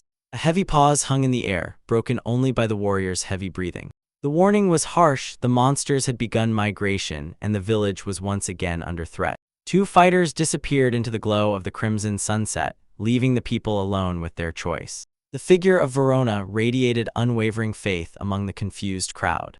The peasants watched him with distrustful glances, refusing to acknowledge the truth. He understood, people were simply closing their eyes to the obvious doom. Fear of change proved stronger than the instinct of self-preservation. A steel wall of the Imperial Army lined up before the walls. The commander in the horned helmet sharply cut off, "I am returning." The officers instantly turned their riders, obeying the will of the leader. A desperate cry of "Wait!" forced the war machine to stop. The crowd went mad, accusing millions of betrayal and kidnapping people. Veron burst out with a fierce cry. He chose life, not slow death. He longed for freedom for the children, so they would forget about the eternal struggle for survival. Millions froze, struck by the depth and determination of his comrades' words. Two warriors exchanged respectful bows under the bloody sky. The first volunteers followed the army, leaving the past in the dust. A million silently saw off with their gaze those who dared to disappear into the unknown. Veron confidently led the people straight to the Black Riders of Goguryeo. From the height of his steed, the commander officially named the Million Sailor. From now on, the mercenary bore responsibility for every soul that joined the empire. The shocked warrior instantly pulled himself together, obeying the new order. The emperor authoritatively called Gerard, and he responded with a steel yes. The young man could not believe that such an important mission was entrusted to him. The monarch's icy gaze cut off all doubts and any unnecessary questions. Gerard shuddered, feeling the absolute power in the silence of his lord. He sharply turned around, ready to immediately carry out the will of the empire. Veron froze upon hearing the true name of the savior, the great Emperor Goguryeo. The ruler towered over the crowd, demonstrating his unwavering grandeur. The peasants stood in awe before the true monarchical power. The cavalry regrouped. The brutal hunt for the orcs was just beginning. General Buru dared to ask why they should protect these miserable people. The monarch's anger flared instantly. He silenced his subordinate with a single question. The warrior admitted, without their help, the defenders had nothing left but to die a painful death. A harsh answer came to the question about mercy: no. The general was confused and could not comprehend the true intent of his lord. The plan was diabolical: to unleash the orcs again and capture and enslave those who survived. The terrible plan of the monarch finally reached the consciousness of the commander. Everyone who refused freedom today will pay for their life with chains tomorrow. Buru saluted, captivated by the ruthless political genius of the leader. Gerard realized the power of the army rested on this bloody pragmatism. The calm voice of the emperor pulled the young man out of captivity of thoughts. The order was clear: immediately arm every village boy. Officer KHVI received the order to set up a camp for training recruits. The command "halt" cut through the silence over the field under the pink-purple sky. Thousands of voices merged into a single yes, confirming steel discipline. In the shadow of the cage, someone doomedly cursed this cruel world and its masters. The warrior pushed away the green orc, pouring out rage in a short scream. His face was covered with sweat, every breath was given back with pain. Near the dark cage, the guards froze in anticipation of Captain Geel. In the middle of the squad lay a gnawed skeleton. The monsters began to devour their own. Shocked guards ordered not to take their eyes off the cannibals. General Buru arrived in a cloud of dust and demanded a report on the noise. Geel met the commander, preparing him for the grim news. The terrible truth broke the silence: the orcs had turned to the flesh of their comrades. Buru froze, not believing his own ears from what he heard. The men looked at the bones, realizing the true nature of the beasts. The general pondered, weighing the consequences of this revelation. Suddenly, a cynical idea lit up his face. He decided that cannibalism was the ideal solution to the food problem.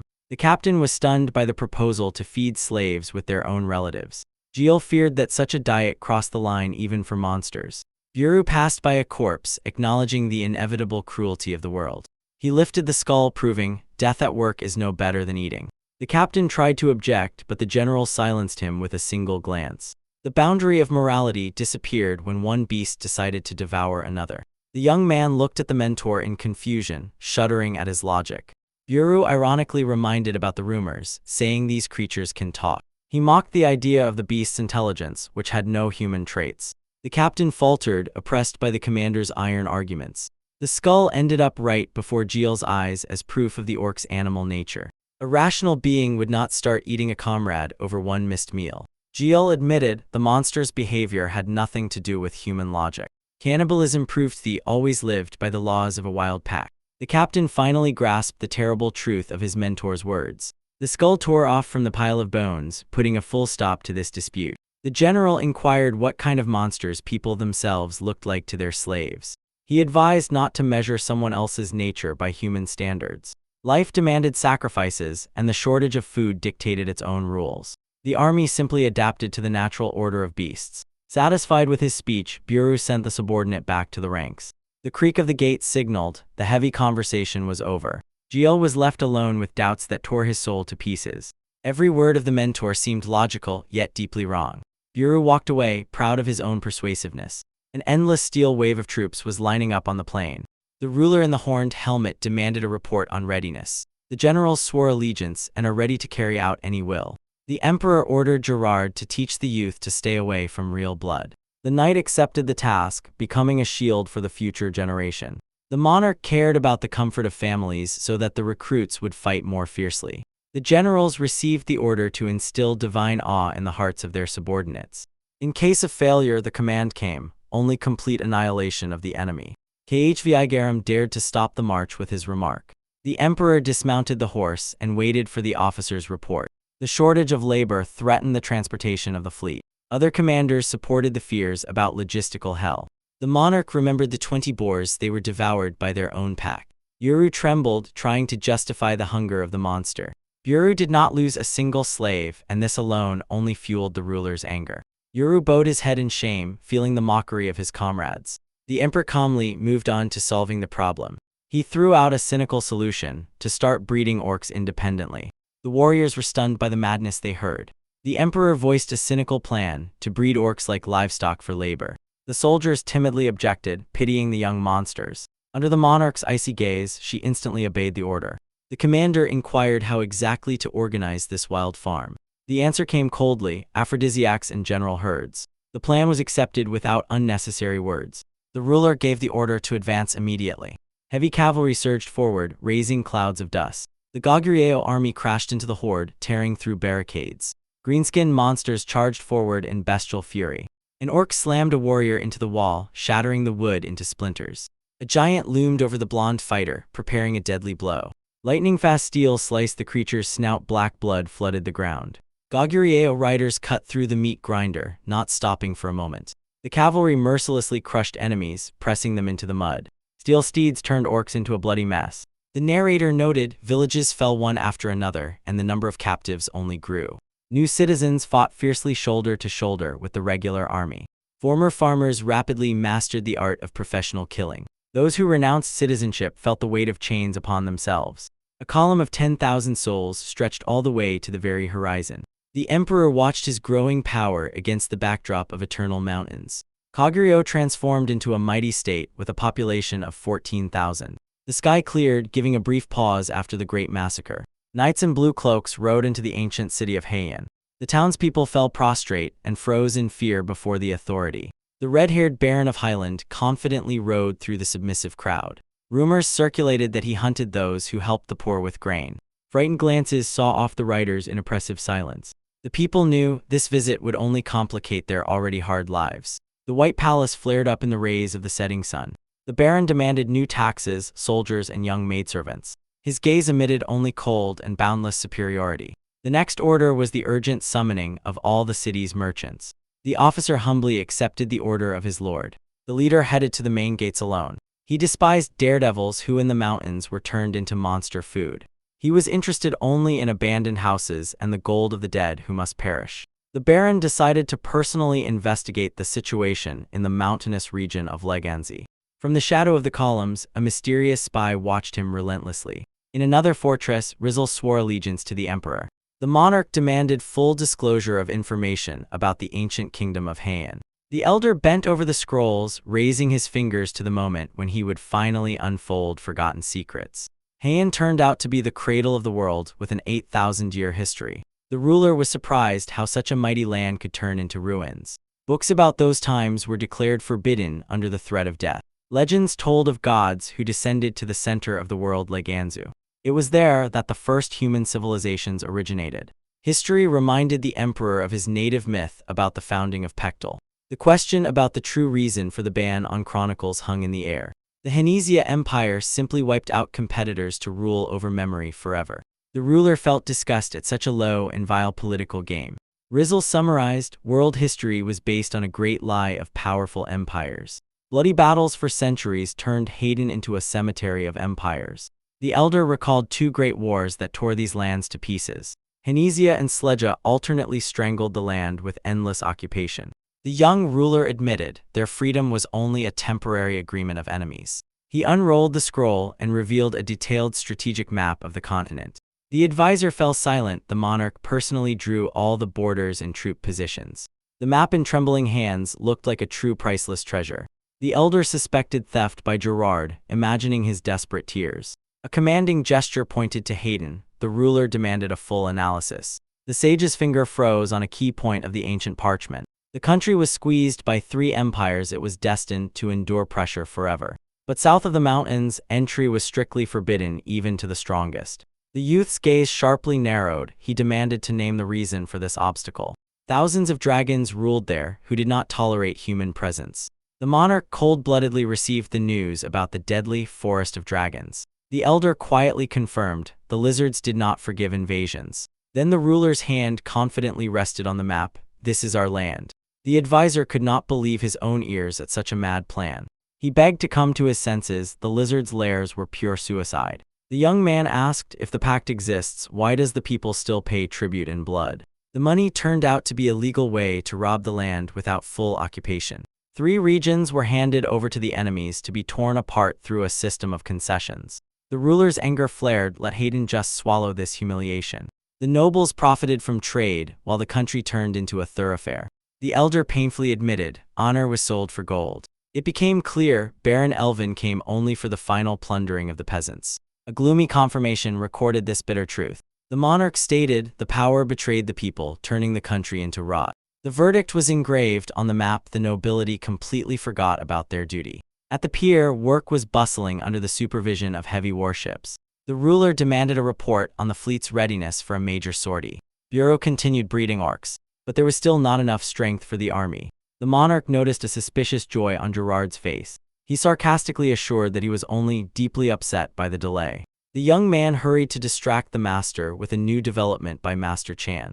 The ruler nodded and agreed, giving Gerard a chance to slip away from questioning. The master proudly presented a massive ballista for the fortress's defense. The machine fired 200 arrows or spears in one devastating volley. A range of 1,000 li stunned even the impassive monarch. But to load such a giant required superhuman physical strength.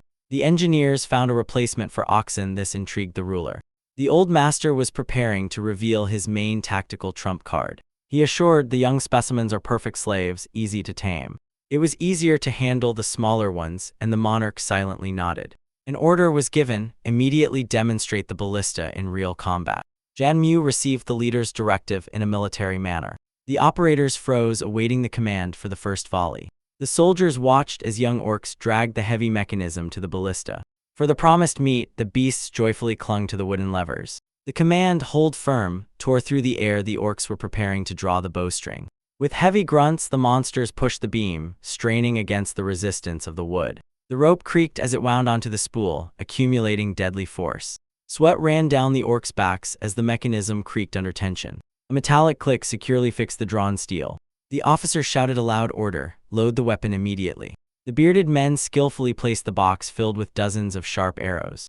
The fastenings locked. The system was fully ready to kill. The gray-haired warrior thundered the order to open fire. The crowd echoed the call, demanding an immediate volley. A devastating hammer strike on the firing mechanism raised a cloud of dust. The ballista shuddered from the recoil, spitting death into the sky. A deadly swarm darkened the sun, slicing the air with a steel whistle. A hail of arrows with a dull crack pierced the trunk of a giant tree. The emperor and his retinue froze from the destructive power of the new development. An order was given to place the installations along all the fortress walls. The ruler asked about the name of the weapon, but it had not yet been chosen. The strong man suggested the name A-Torque, reasoning from the amount of draft power. A sudden blow to the jaw instantly cut short this flight of fantasy. The attacker angrily argued the absurdity of such primitive logic. The beaten bearded man only stared wide-eyed and did not understand where such anger came from within him. A fierce quarrel broke out among the warriors with insults and threats. Noticing the monarch's gaze, the duelists resignedly bowed in respect. The ruler ignored the noise and began to pronounce the future name. He intertwined the hieroglyphs of youth and boar into one symbol. The final stroke added the very concept of ballistics to the name. In the rays of light, the emperor solemnly proclaimed the name, Udano. An oppressive silence covered everything around. The name seemed too strange. Only one young man barely restrained his laughter, pressing his hand to his mouth. He instantly caught the ironic coincidence with the foreign phrase, "you don't know." The boy hummed the new name of the weapon, savoring the secret joke. The bearded man looked suspiciously and asked if his tongue was getting tangled.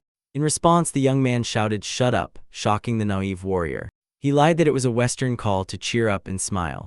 The bearded man's anger instantly vanished, and a childlike curiosity awakened in him. The young man did not stop provoking while the giant clenched his fists in excitement.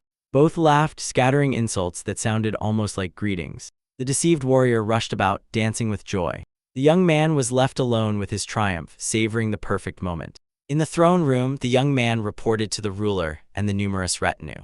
He reported the successful relocation of all Udano systems. Suddenly, the hall was pierced by a cheerful shout of "Shut up," and the boy turned pale. The same bearded man beamed with pride, showing off his knowledge. The giant stood confidently before the throne while the joker dripped with cold sweat. He explained to the monarch that it was a sacred call to cheerfulness from distant islands. The climax of horror came when the warrior shouted, "Shut up," right in the emperor's face. Panic overwhelmed the young man. The ruler's face became a stone mask of rage. The monarch's teeth grinding foretold a swift and painful retribution. In an attempt to save himself, the boy shouted a complete absurdity, mixing the name of a weapon and a foreign swear word. The bearded man rejoiced in his new strength, while the youth silently suppressed his rage to avoid exploding prematurely. The boy triumphantly raised his fist, confirming his triumph under the clear sky. He closed his eyes and let off steam to avoid burning up from inner anger. The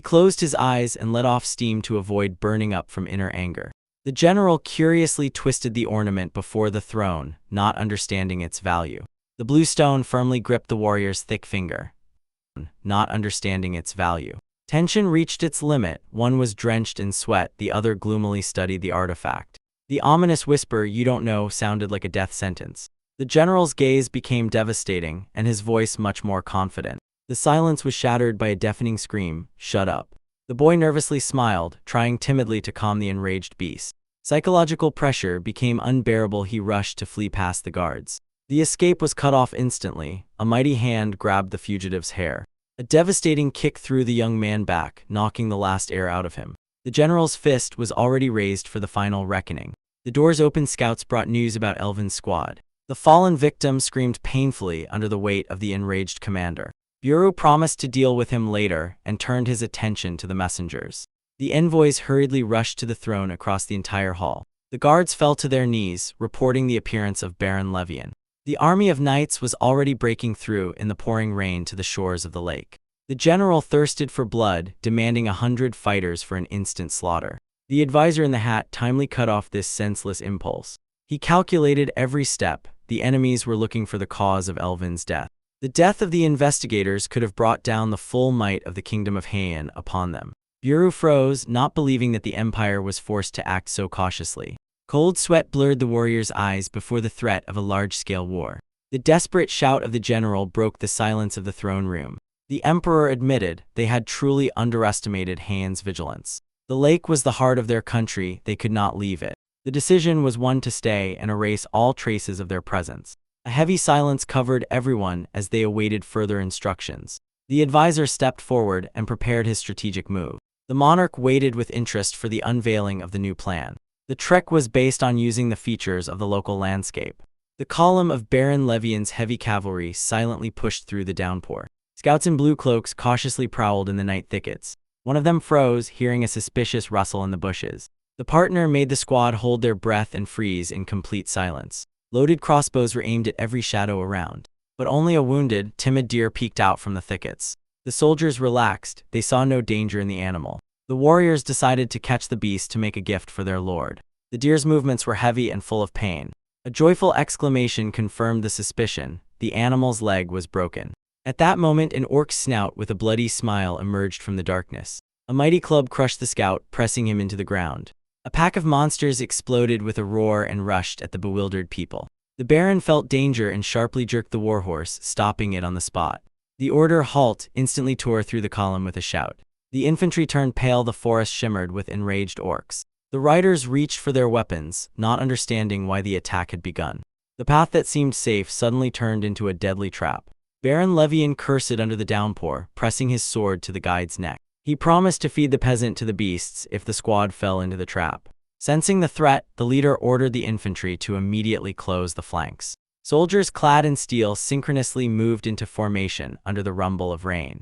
The army formed an iron half-moon, hiding crossbowmen behind shields. From the thicket came the ominous rustle of the approaching enemy. Levian ordered to prepare arrows while the infantry pressed into the wet earth. The crossbowmen froze, aiming into the darkness of the forest. The enraged horde of orcs burst out of the thickets with a wild roar. A volley of bolts cut through the rain curtain, piercing the monster's skin. The spearmen prepared to meet the devastating blow of the crowd. The battle flared up in an instant. Steel pierced bodies, splattering everything with blood. The commanders roared, demanding to hold the formation at any cost. The Baron rushed into the very thick of it, calling the knights to a merciless slaughter.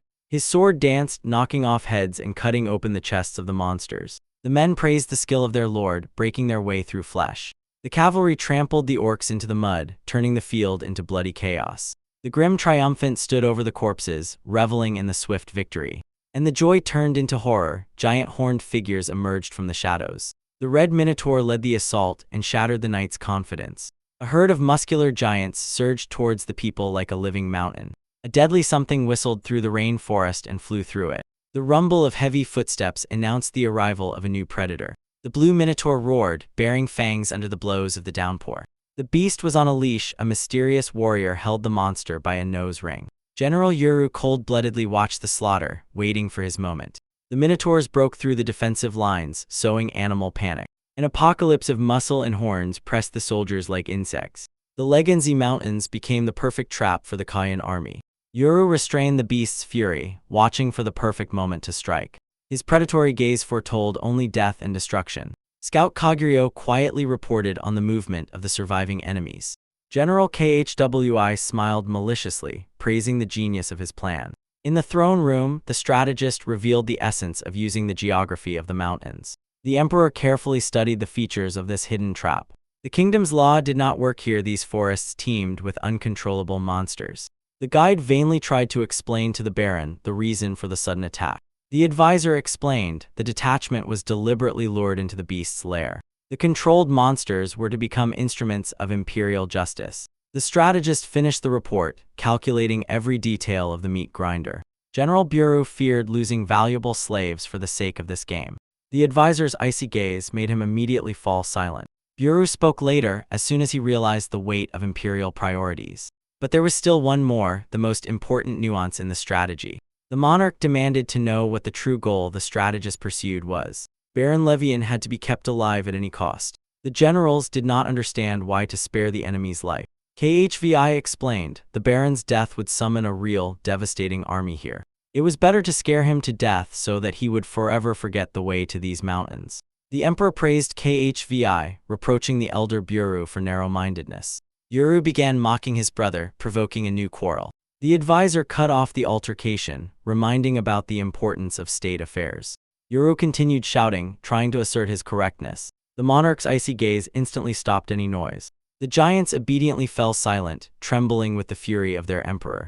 The exhausted emperor ordered Khvi to continue the report. The advisor admitted there was a catastrophic lack of information about the continent. The plan was audacious, to extract Baron Levian under the guise of mercenaries and gain trust to gather intelligence. Gerard was too well known. A new face was needed for the secret mission.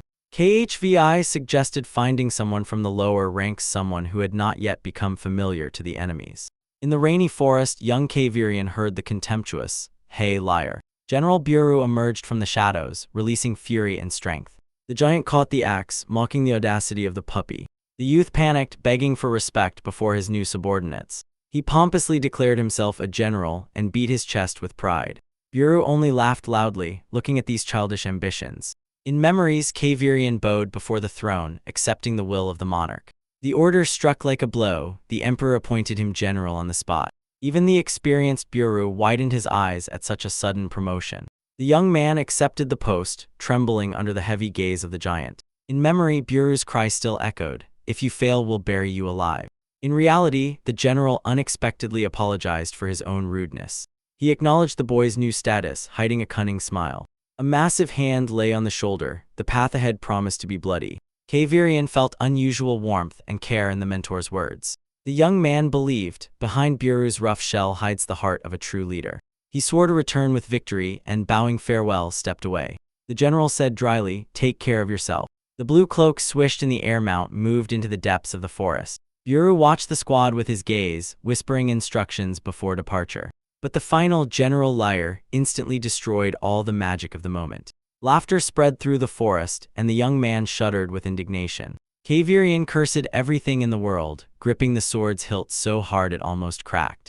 Buru ominously reminded, with Goguryeo, jokes end in death. He smiled. This is how true heroes were forged. The squad vanished into the night downpour, cutting a path into the unknown. The plot exploded into battle. The red minotaur shattered human bones. A massive club smashed the soldier into a bloody pulp. The counterattack pierced the blue monster with a forest of steel spears. Baron Levian fought in the very center of hell, gritting his teeth. He ordered the people to save themselves, preparing to take the blow himself. The magic sword cut the enemy in half, splashing green blood all around. The remnants of the army fought desperately against the crowd of horned giants. The exhausted knights waited for the final command from their leader.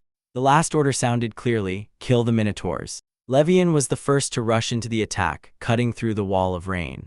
The battle cry of the soldiers momentarily drowned out the roar of the monsters. The turquoise aura of the sword promised a swift death to every minotaur. The Baron leapt upward and in the air snatched a shot aiming at the giant's head. The lightning flash of energy proved he was a master swordsman of the highest rank. The blade blazed with magic and for a moment dispelled the darkness of the forest thicket. The exhausted squad was pushing through the bushes, convulsively gasping for air. The knights reported they had almost been driven out of the cursed lands of monsters. Levian ordered to stop for a rest to regain strength before the march. He closed his eyes and tried to control his frantic heartbeat. Vigilance was above all. The squad prepared for a short rest. The warriors formed a protective circle, keeping their steel ready. The Baron leaned his back against a tree and mourned every lost soul. Of the 300 fighters, only a handful of shadows remained alive. One of the soldiers cautiously retreated into the darkness of the night forest. The comrades warned deadly danger still lurked around. The young man hurried to relieve himself, not suspecting the ambush. A piercing scream tore through the night. 2 spears instantly pierced his body. Levian froze in horror, staring into the depths of the thickets. Two-headed ogre emerged from the shadows and raised a massive club. The monster roared, spitting saliva and magical fury. The Baron could not understand how such a creature ended up in these lands at all. The giant loomed over the people, preparing the final, devastating blow.